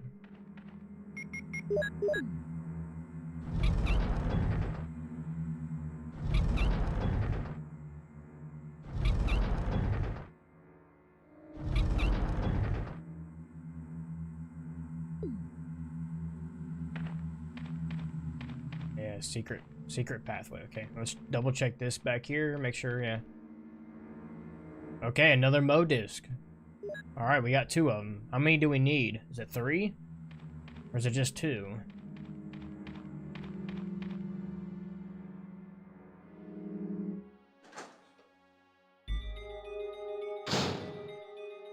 What is this?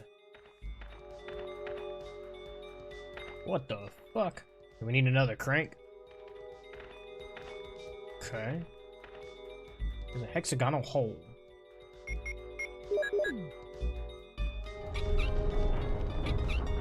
Oh, okay.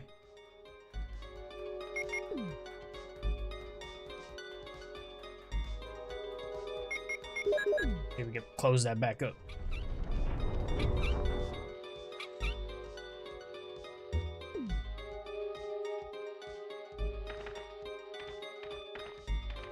I gotta like guess where that is because it's kind of hard to make out. Like right here? We'll see. Can't use it. Why not? About now. What the fuck? Am I not lined up with it?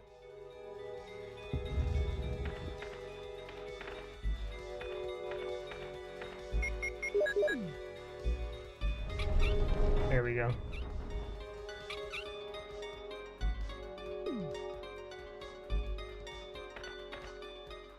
Okay.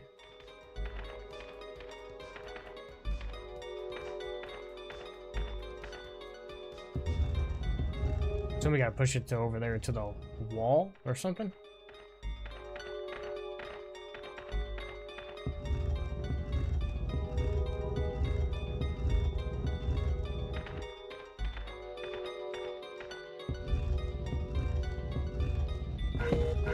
Whoa, whoa, whoa.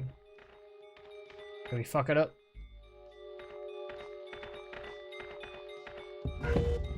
Aha. A book!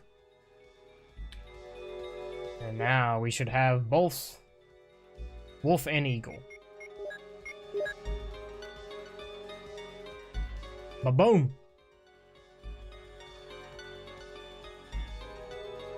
Here we go.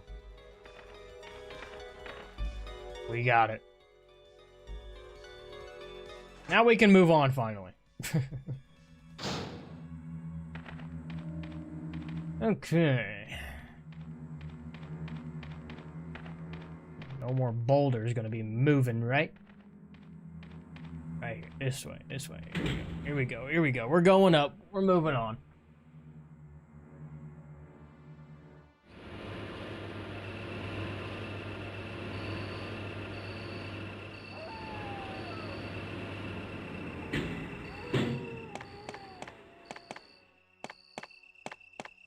Alright, which one's this? Wolf. The wolf.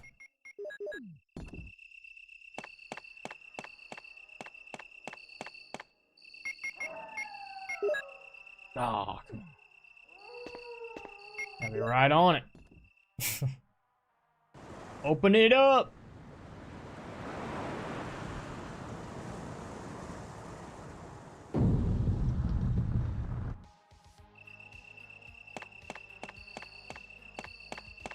No, we're around the long way.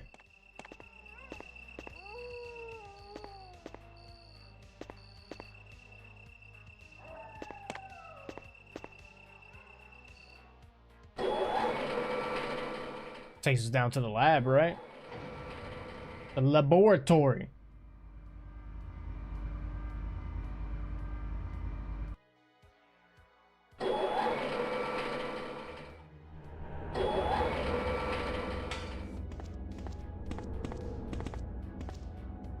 We got a ladder immediately going down further, and then we got this. This leads to the roof, right? Or some shit.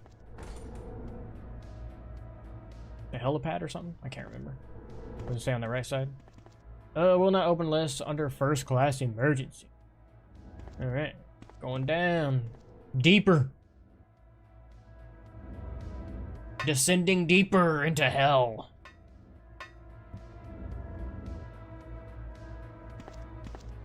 We have an item box. Put this Mo disc up for now. And I don't think we need the crank anymore. Got 3. Put the explosive rounds into this bitch. No, it's not letting me combine. You have to use them all up. Wow. That's crazy. Can't swap them out like in the remake. Nice.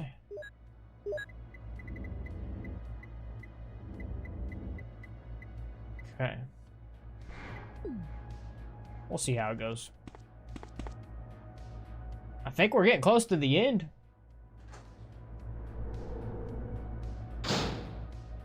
Zambi. Fuck out of here. Break your ankles. Oh, we tried. What's this? What's this? What's this? Oh, a third Mo disc. Let's go.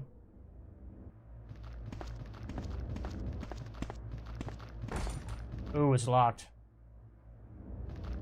Ooh, crap. We might have to pop this dude. Oh, shit. Oh, shit. Oh, shit. Oh, shit. Oh, shit. Let's just get him out of our way. Let's just get him out of our way.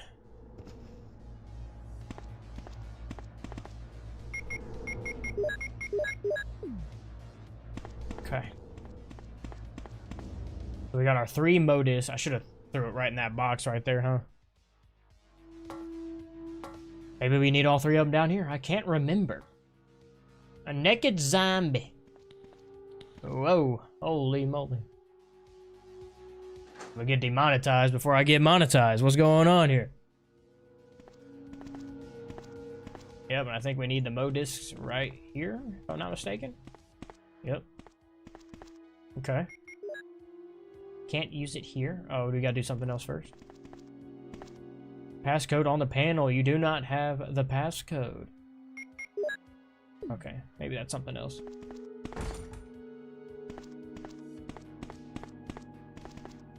Alright, let's check this room first.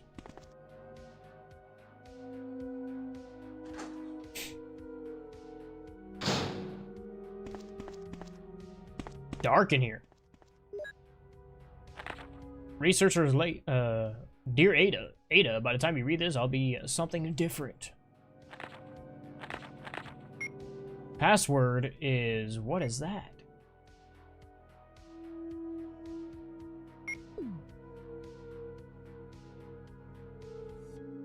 John Ada. Move this.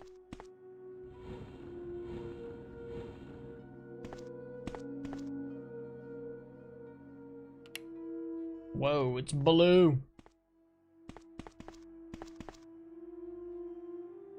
Seems someone used this recently, huh? Like an herb right there.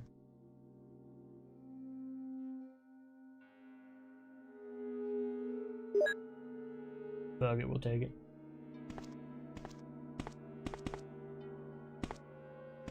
That's a red light. Let's turn it red and see what it does.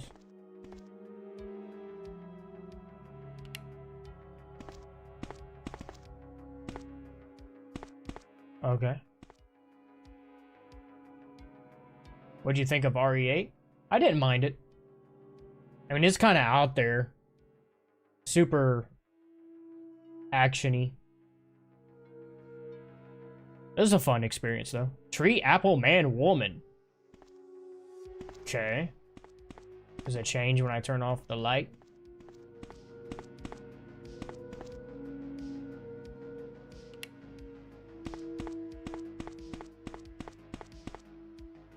Too dark, okay. You just turn those on and it says tree, apple, man, woman.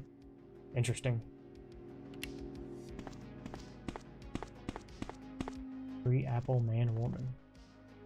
Ethan's story was so boring, yeah. I'm kind of glad that it's over with Ethan, and we're kind of moving on. And actually having characters that connect to the mainline games.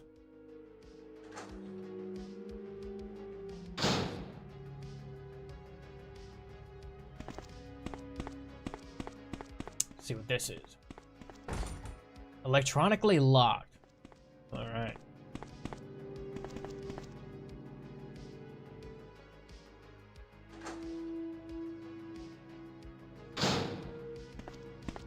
Don't run directly into them. Let's see. Whoa, 2 zombies. 2 zombies. There's a hole in the wall right there. Another locked door.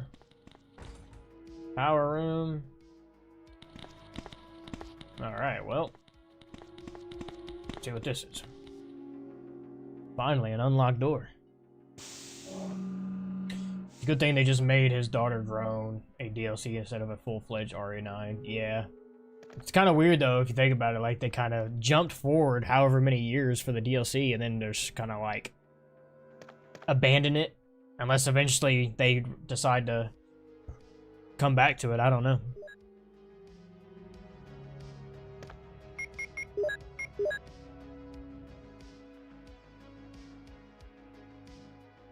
Slide cartridge.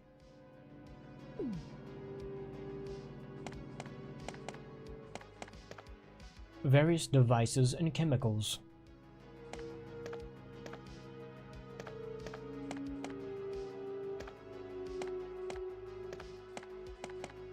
Kind of a spoiler that whatever happens on the RE9, the world is still okay. Yeah, that is true.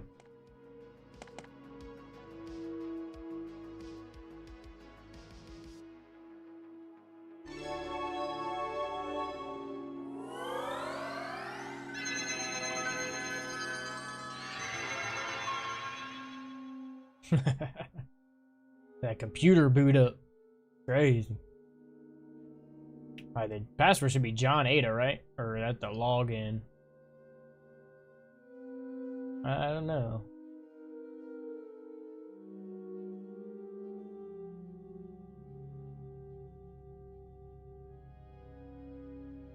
Password John, login Ada, maybe?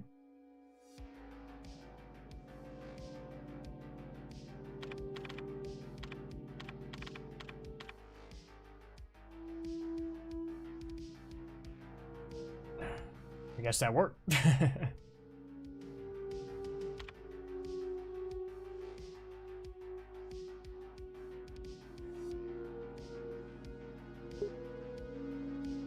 Permission denied. Try enter password. Thought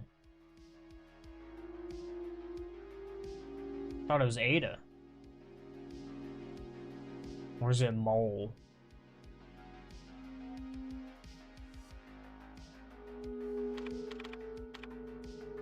Verified.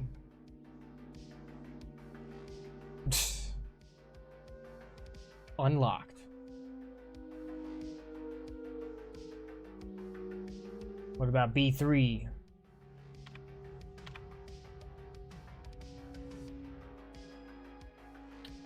Lion, I watch all of your videos.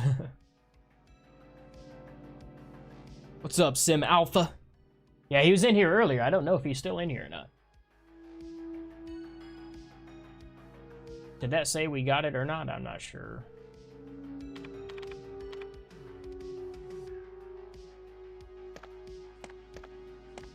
We unlocked some doors.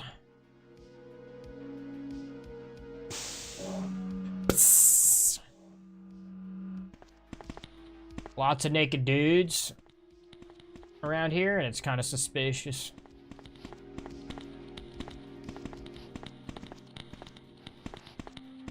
About this door. Man, that's twice by that same zombie. We gon' die, baby.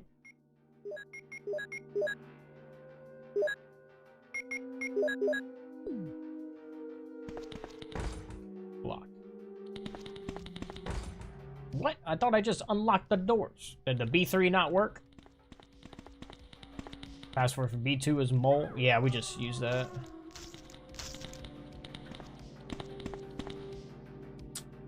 What about B3? Is that a different password?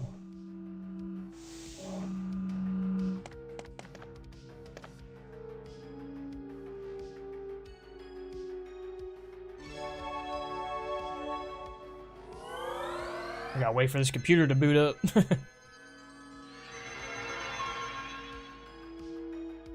Umbrella. What's wrong with Umbrella?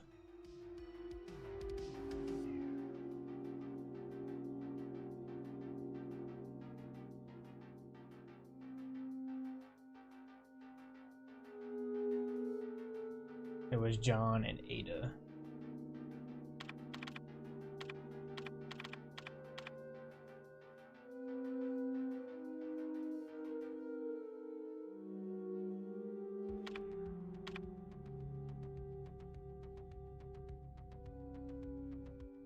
Unlocked. Is it working now?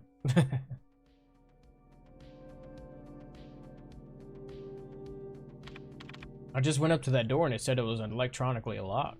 What's going on? We're on B3.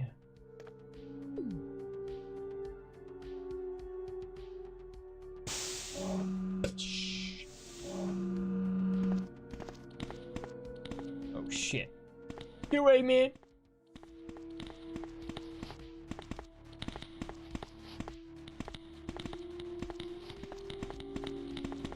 Fuckers. That same fucking zombie keeps getting me. Oh, you gotta be kidding me. That's why we can rewind, fucker. This is cheating like a motherfucker. Oh my goodness. This is not good, ladies and gentlemen. Gonna die again, bro. What the fuck? I wonder why they added this feature. It's kind of useful though. I'm about to just kill these guys. Get them out of my face. Whoa, whoa, whoa, whoa, whoa. Holy moly. Back up. You naked motherfucker.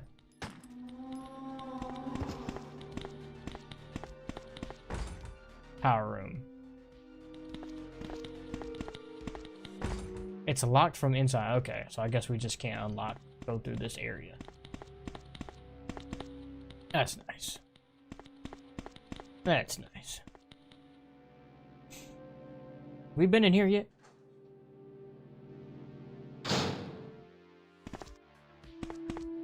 About this room.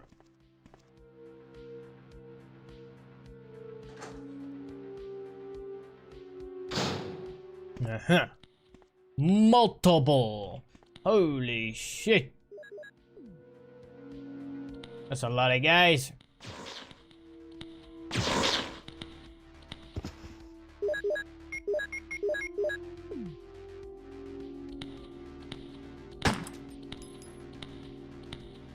The hell is this guy at?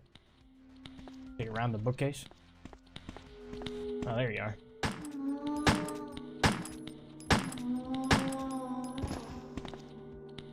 Damn, a fourth one?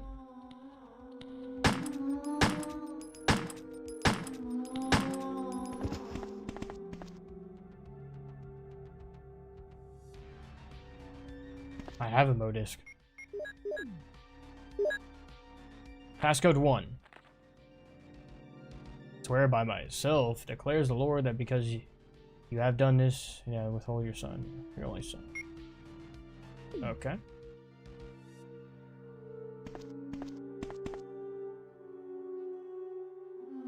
Oh, he's not dead.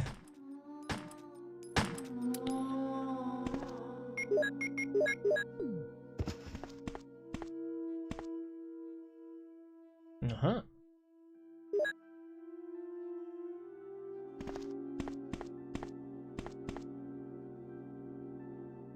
A switch for the air conditioner, okay.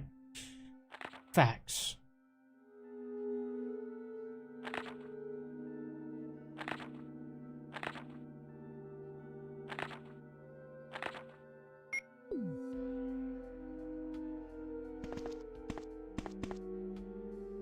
That was it for that room? Well, I guess we got a passcode.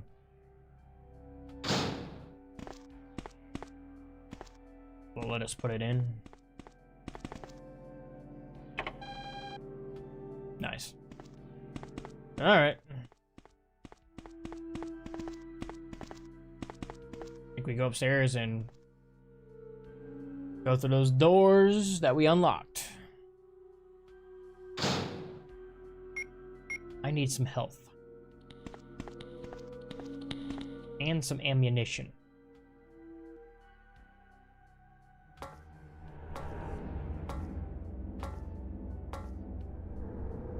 Hey, look, some health.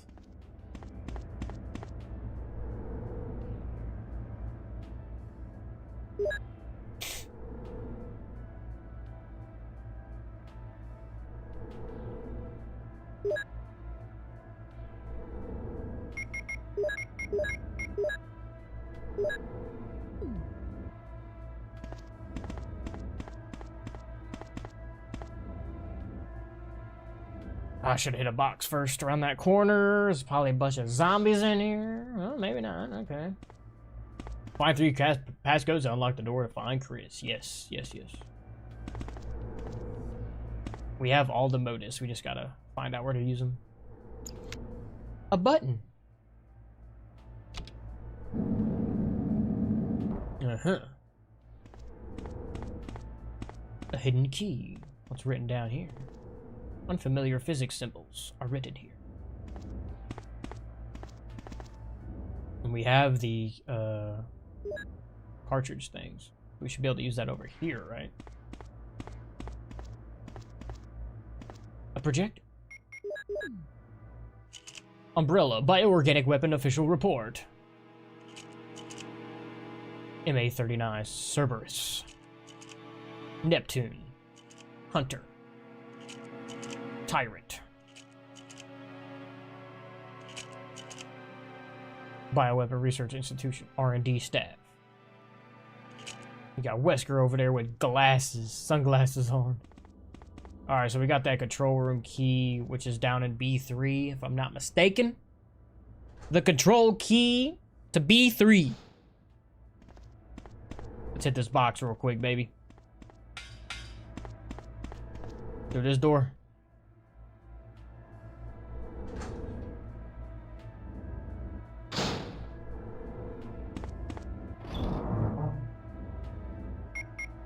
Feel like we're gonna need all we got.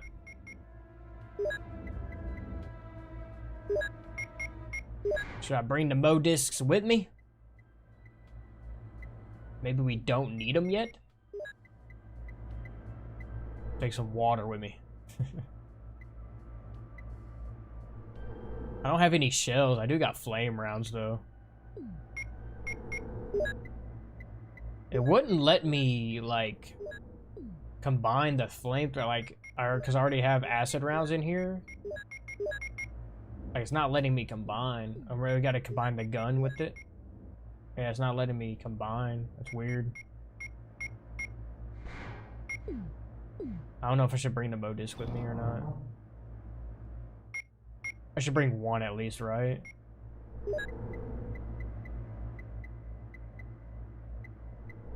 Let's bring them both, because I'll just shoot this last round. Need more health. On caution again. What the fuck?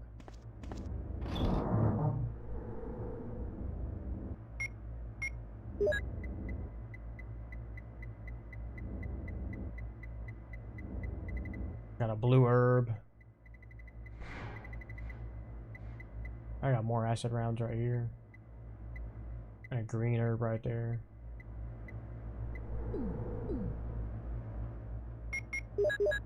Man.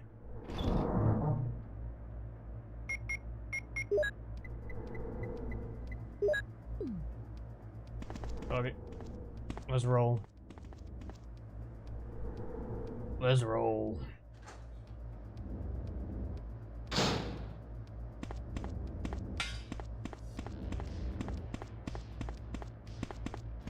Going down to B3. Control room. Yo, Endure and Thrive, what's up? Welcome to the stream.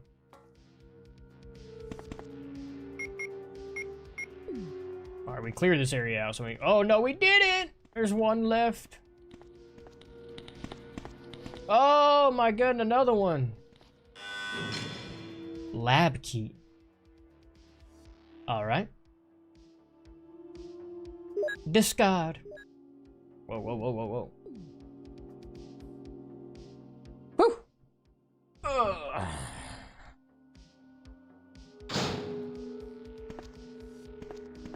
Man, there's a lot of zombies in these areas. Everybody's turned down here in his lab, in this laboratory. Oh, we got a red herb. I like that. Some shotgun shells, too. Okay. This on PlayStation? Yeah, I'm playing the version that's on PlayStation 5.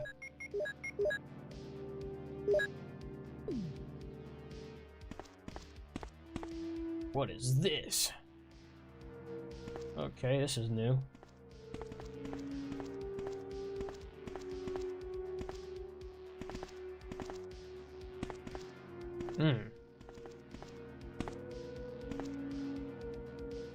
So I gotta figure out how to push those boxes.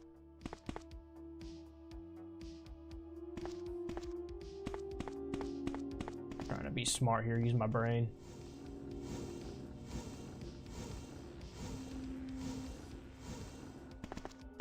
Gotta calculate this.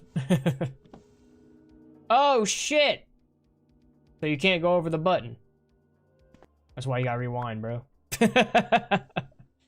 Rewind. Okay, that's not the way to do it. And oh my god, I stepped on it! No! There's gas! Poisonous gas! Oh shit. Nothing happened, bro. Okay, I thought I was gonna scoot it right over and, so you can't touch that shit at all. Do I just scoot this or go around, maybe? I feel like I don't have enough room to, push this left one over. Do we scoot the steps out of the way? I thought I had it locked in, bro. Let me see here. Not step on it. If we push this forward this way, nothing can touch the button until they're covered.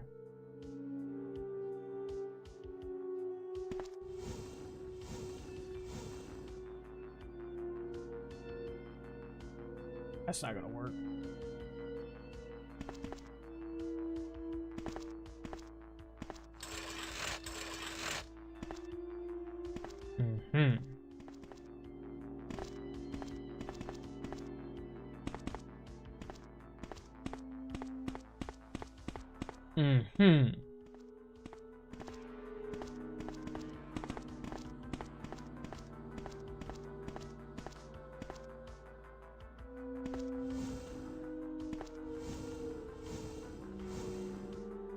I could easily get this one over this one, but I feel like that's too easy for that one.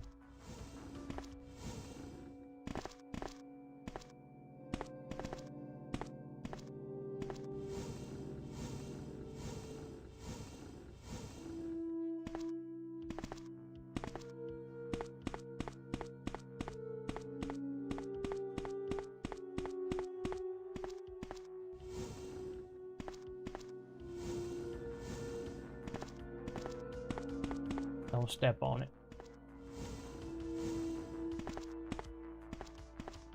Well, that wide ass turn. What's going on here?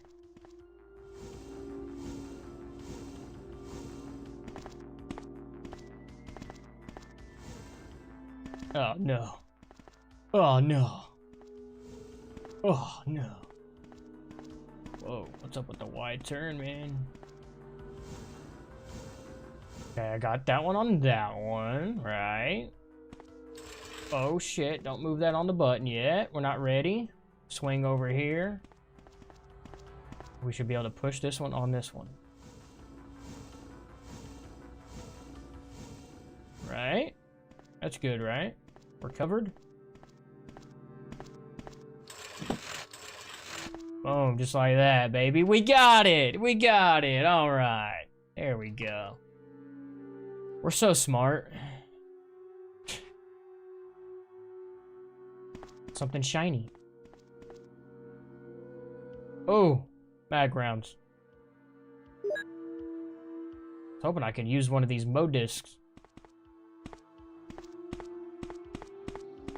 Oh, we can. Let's go. If I had a Mo disc. Pasco 2.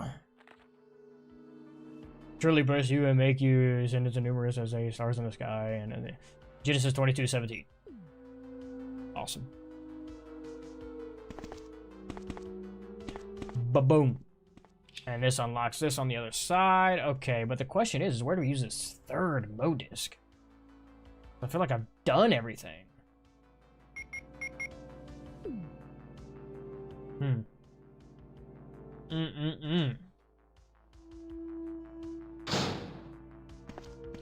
Yeah, well, we don't want that.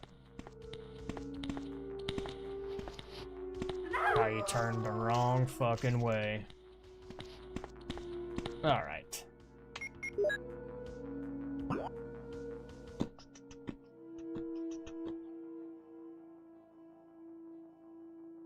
And I have some rooms that I have not been in yet.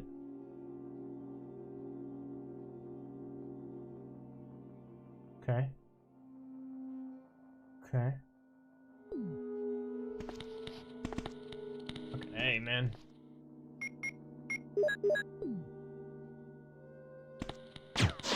Die.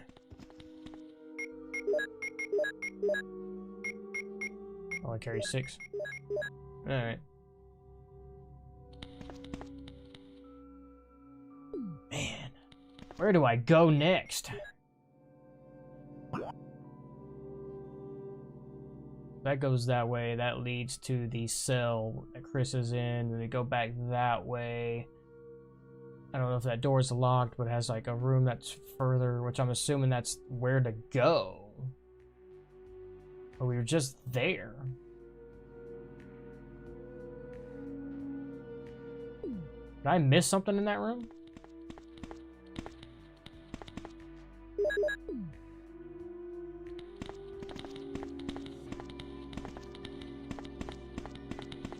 How about this room?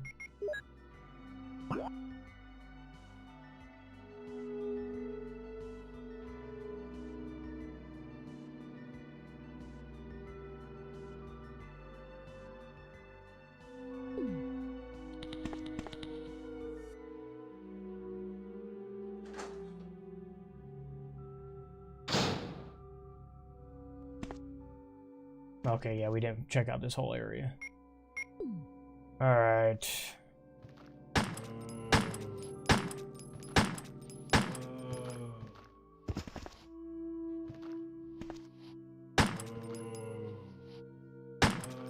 Strong ass zombie, boy.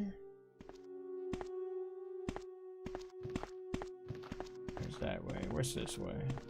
This is a save room, right? Yeah. Yeah. Yeah, more flame rounds. Let's go. And an herb.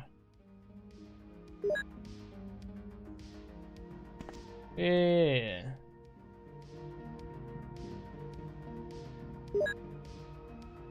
Full inventory.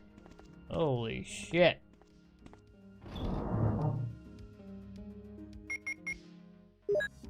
put some stuff up. We did pass up some shotgun shells. Keeping this Modisc on me just in case. Fuck that blue herb.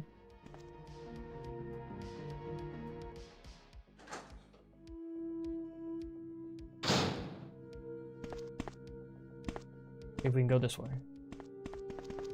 Alright. I think this leads to the... Uh-huh. Oh no. Fucking shit.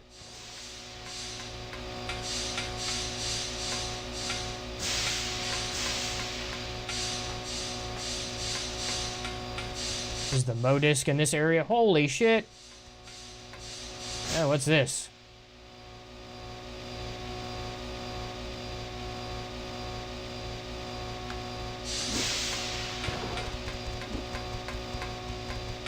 These things are creepy as fuck. Oh!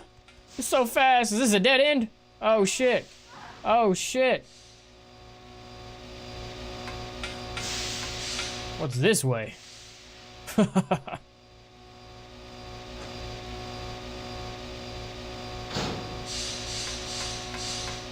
health. I'm on danger, bro. Holy shit.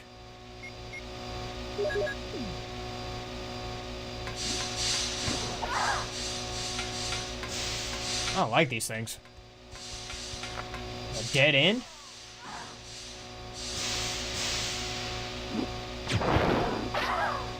I just got double tapped. I'm like missing my shots. Oh no.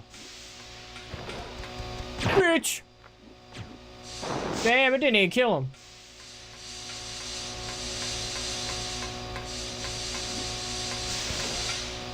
Uh-huh.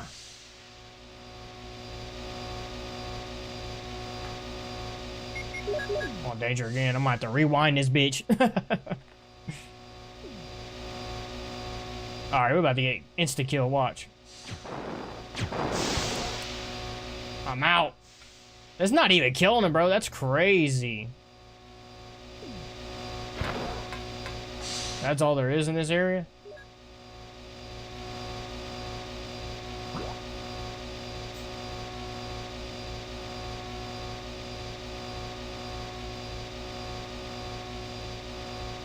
Is that door locked?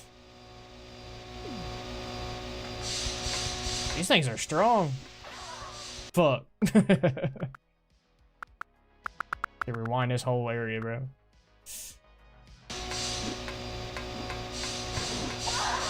What the fuck? Die instantly. That's crazy.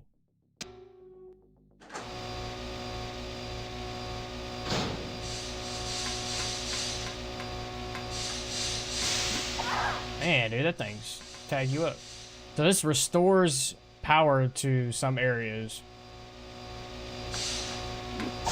Man, those things tag you. Make sure we got the Magnum and fuck these dudes up. This is a dead end. We got this door right here. Probably gonna die again, huh? Yeah, I'm on danger.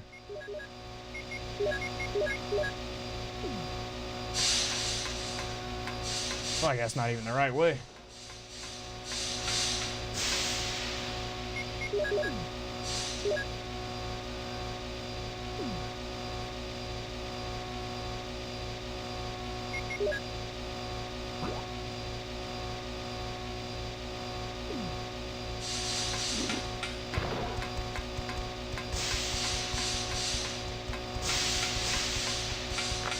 Man, these things are...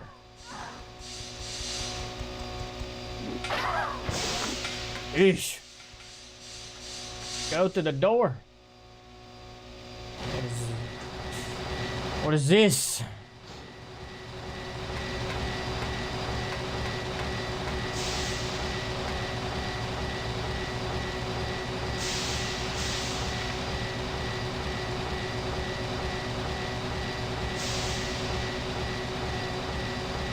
All right.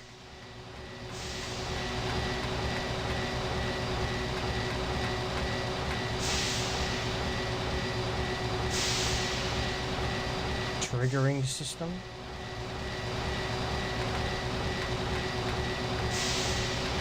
Is that it for this room?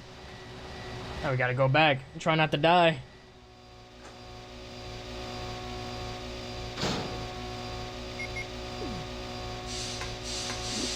Fuck.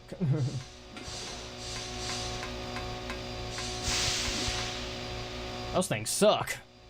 What are those things called? Yeah, shit.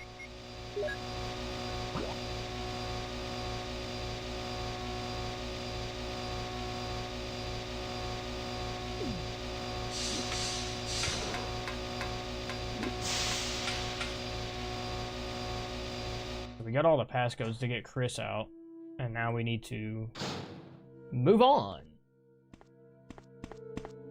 I feel like it's been a while since I found an F8 spray. I feel like you rarely have F8 sprays in this game. I think I found like 2, maybe 3.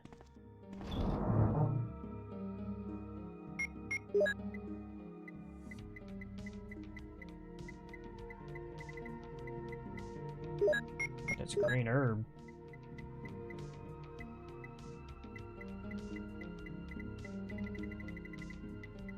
I have to get the Magnum out.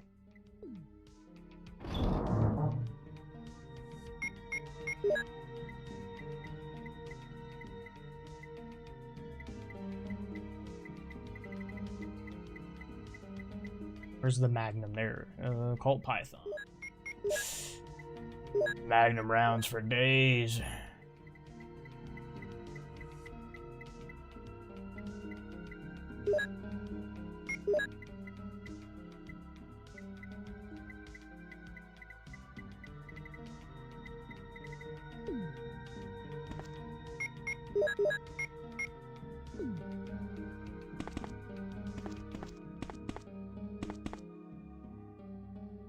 Gotta go back and get Chris.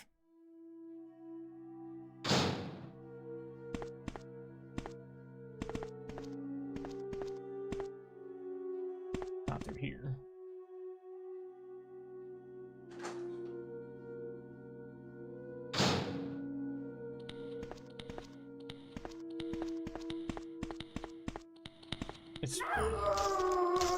They turn exactly where you are, but where's Chris at?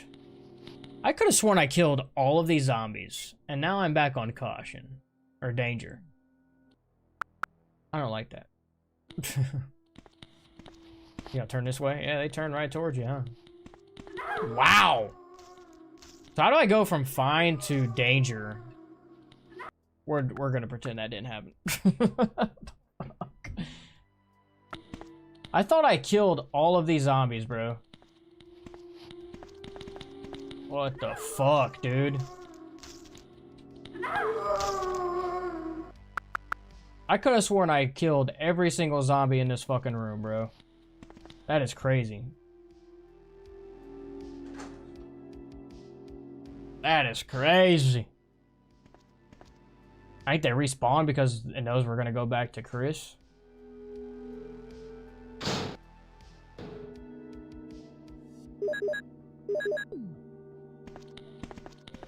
And I can't even remember where Chris is at. Is he on B2?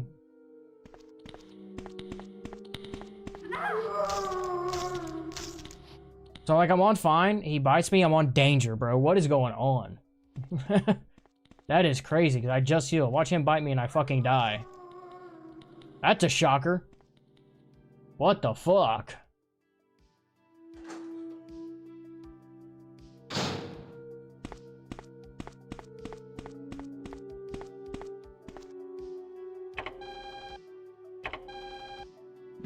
Open it up. God damn it. Before I die.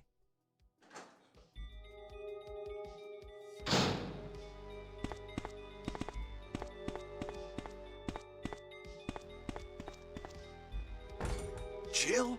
Is that you, Jill? Oh, Chris, you're alive! Of course. Damn it, we're in quite a predicament, Jill. I know, Chris. Anyway, I have to open this room. It doesn't work. Well, Chris, I'll be sure to come back and help you soon. Will you wait here? Thanks. I'll be waiting here for you. Fantastic. You ain't got an F8 spray, do you? I just pull out my Magnum and start blowing holes in everybody.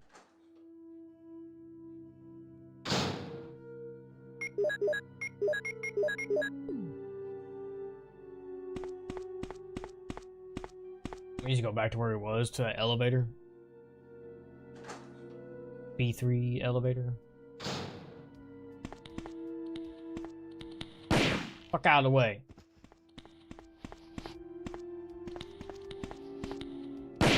Get your ass back. I ain't fucking around no more. Where are we going? We going through here?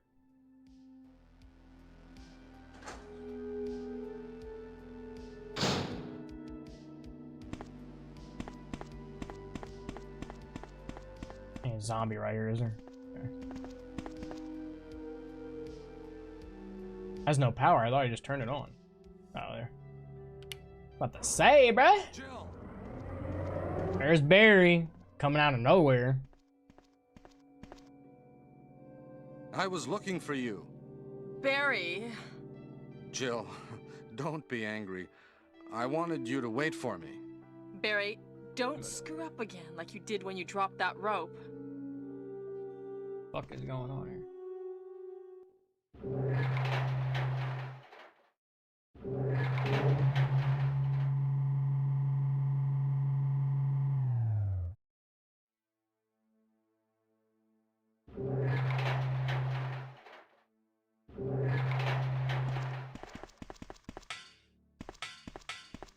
Wesker?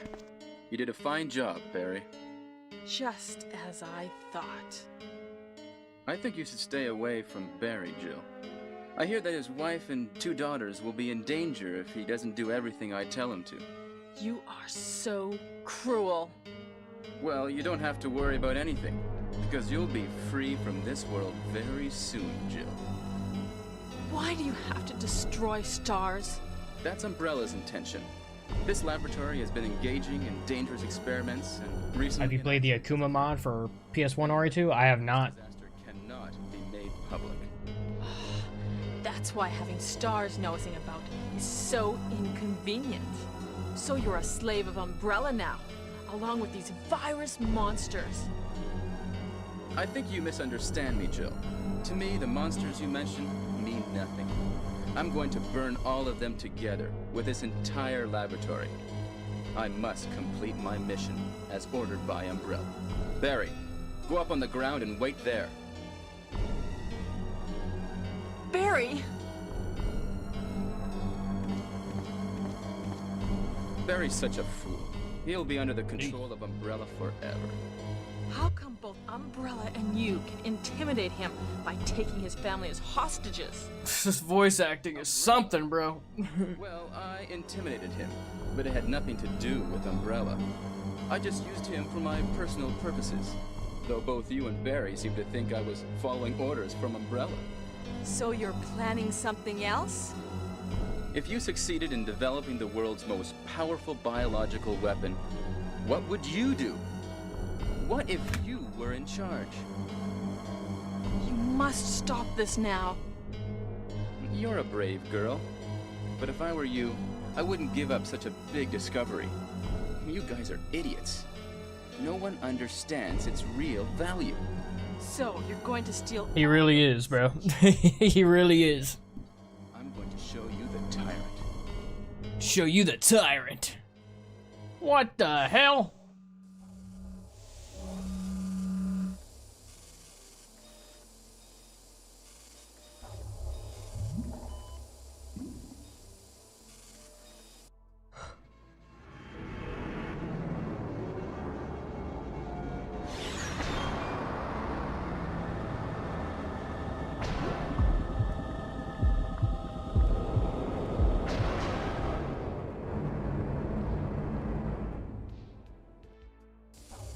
Tyrant virus is a super virus, which creates a monster which is much stronger than human beings. Tyrant is the most powerful biological weapon in the world.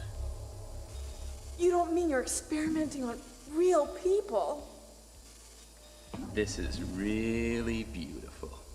All this power will be mine. For the sake of an awful creature? Don't be upset. All weak people exist to be eaten. What?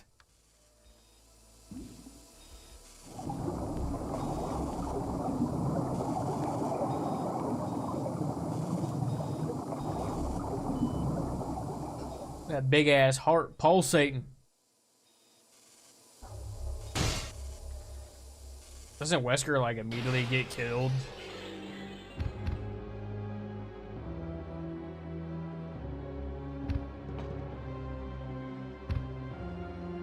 Well, hopefully I got enough ammo to kill this motherfucker. What? Don't come this way!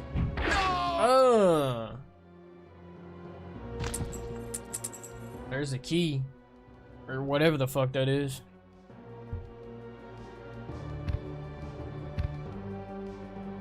It can't control what it does. I'm on danger too, bro. We're about to get one-shotted. Lab key, where does that go? I'm assuming to this door. Okay. Okay.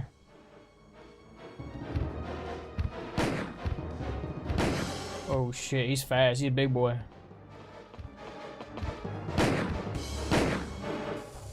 Yeah, stay down.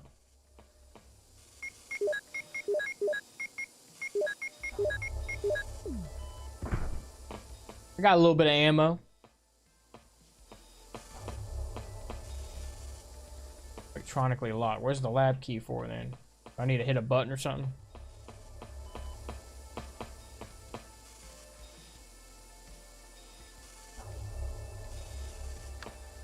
Okay. I probably didn't even need to fight him. Maybe Wesker has something on him. What a miserable death.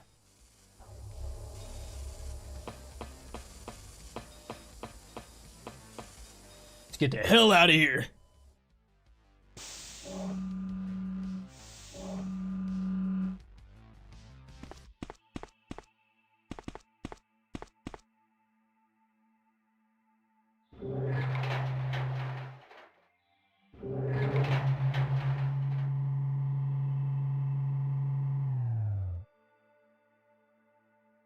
Got this lab key. I wonder what that goes to.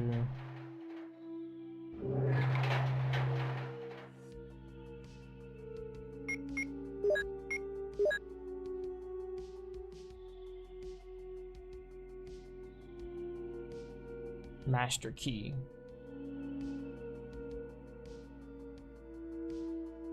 Is it for upstairs? I think Chris. Is it for Chris?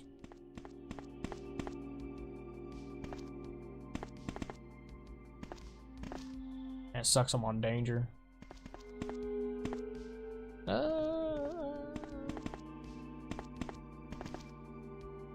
remember where I'm at. Oh my god, you gotta be kidding me. No shot. No shot. No shot. What the fuck?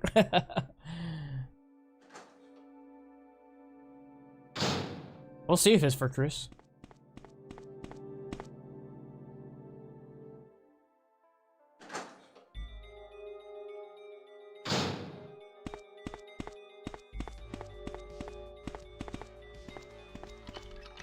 Here we go. Good call. Good call.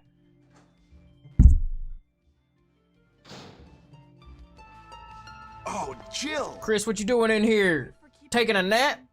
So everything is done? Well, almost, yes. Now let's go. Yeah, got like a first aid spray or something? Like a green herb or something, bro? Cause like, I'm on danger like a motherfucker. I'm just going to have to pop all these bitches. Crazy.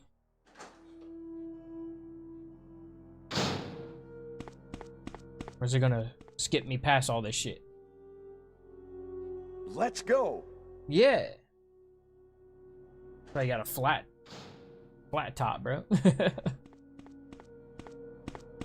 Oh man, those, yeah, I can't remember what they're called, but those things suck. Ah! Woohoo! All right, where are we going next? Back to the elevator?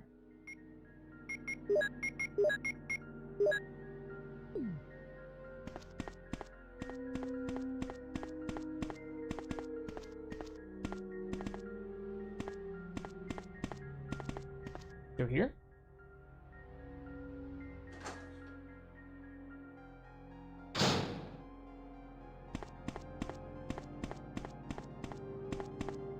I don't think we're going through here.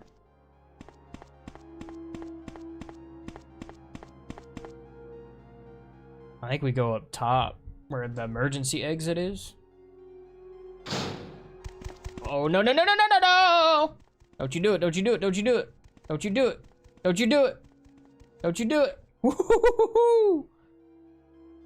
Holy shit, biting at my heels. Oh, what the fuck is this?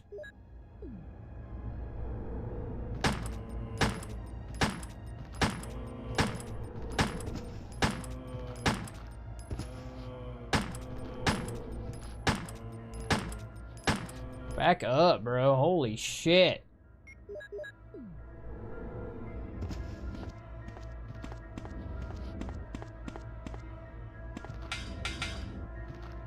I must be going the right way. I must be going the right way.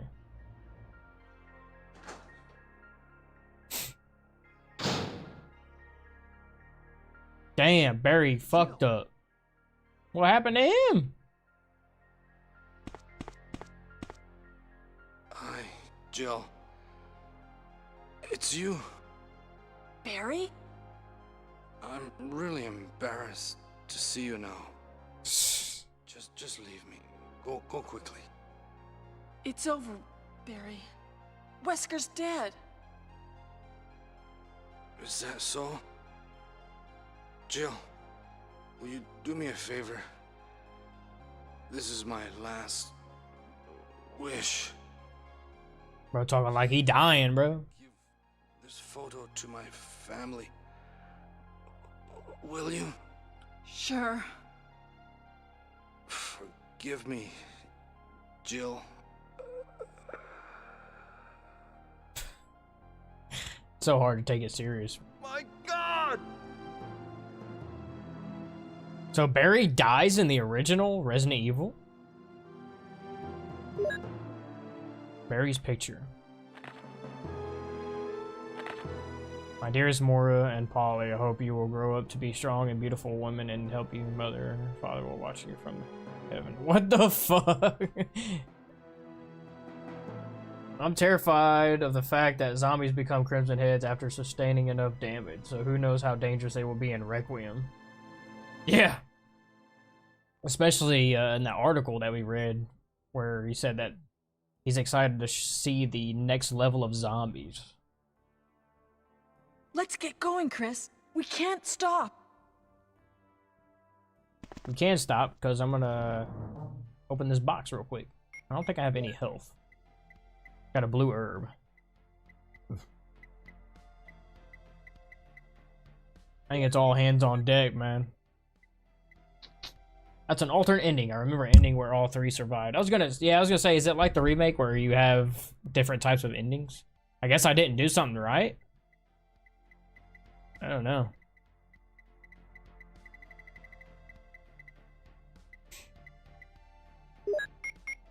Or just go all out.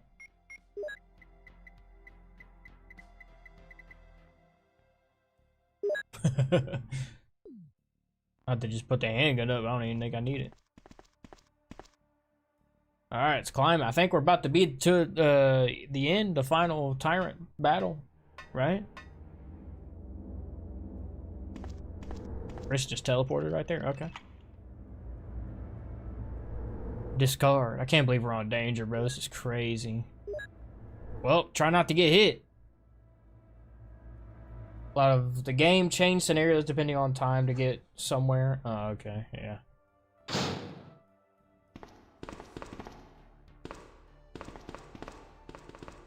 This is Brad. Running out of fuel. Brad been flying around this whole fucking time.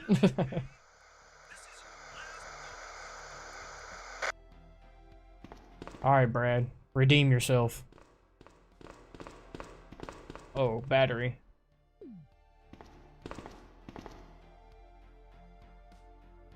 Too bad there's not a health item. That'd be nice.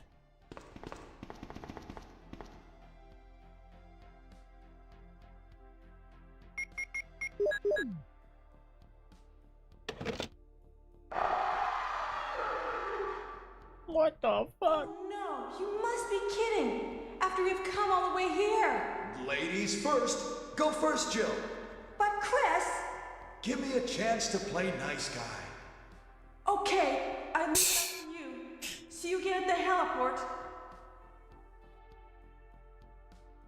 Bro, Brad flew to 7-Eleven to get some Pop Rocks.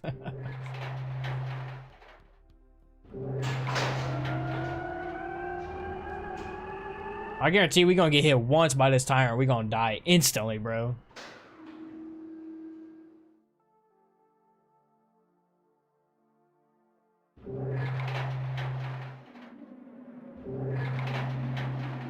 What is that? Flares? Signal. Flare. Alright, let's do it. Let's do it.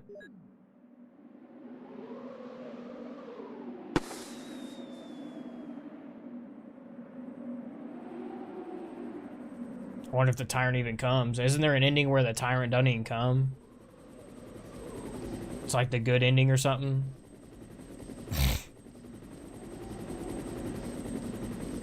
What's gonna happen?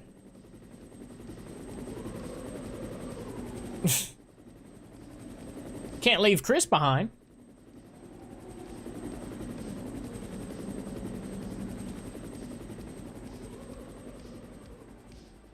Is that it?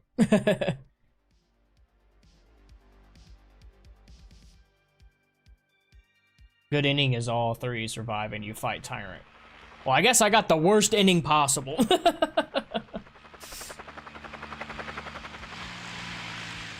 Huh. Interesting.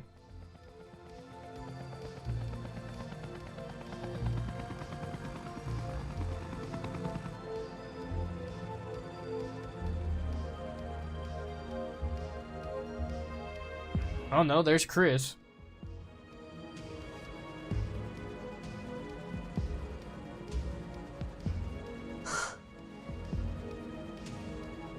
I wonder what you need to do to get the good ending with Barry.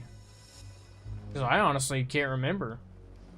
I know in the remake it's if you decide to give him back his gun, but that obviously doesn't happen in the original. Well, I'll be damned.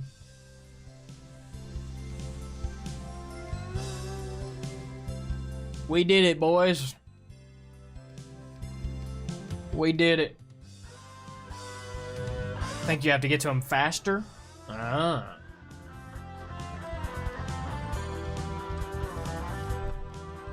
Interesting. GG's, GG's. I don't know if we can skip this or not. Okay, there we go. What's our ranking, though? That's the question. Oh shit, the Tyrant. Shadow. That's a cool little Easter egg. I never noticed that in the original. Total time, 5 hours and 47 minutes. Number of saves, 4. Is there not a ranking system?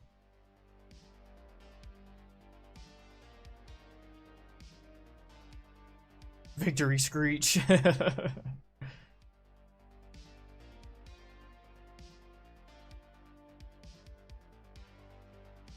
Let's save it.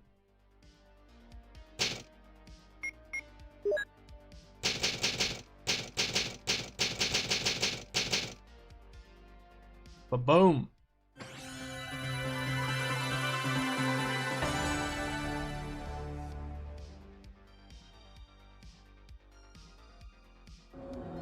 Take it back to the main menu. Well, ladies and gentlemen, there you have it. That is Resident Evil 1 Director's Cut OG. Jill's playthrough. We'll probably be playing Chris's playthrough, but I'll probably be doing that tomorrow. So, with that said, that's probably gonna do it for today's stream. Appreciate everybody who tuned in and watched and chatting it up and stuff. It's a good stream, solid time. We'll be live again tomorrow to probably do Chris's playthrough. I'm curious how that's gonna go because he has less inventory spots, so should be interesting. But again, appreciate everybody watching the stream. Appreciate everybody who tuned in. Shout out to everybody who's new to the channel. We got a lot of new subscribers. I think we're almost at 1,000 subscribers, so that much closer to getting monetized on the channel. I appreciate you guys. Couldn't have done it without you. And if you are new here, tuning in, hit that subscribe button. Help us hit 1,000 subscribers. Be sure to leave a like on the stream. Helps the algorithm out. And of course, hit the notification bell so you get notified when I go live again tomorrow. Not miss out on the next stream. Y'all take care. Have a blessed day. I'll see you all tomorrow.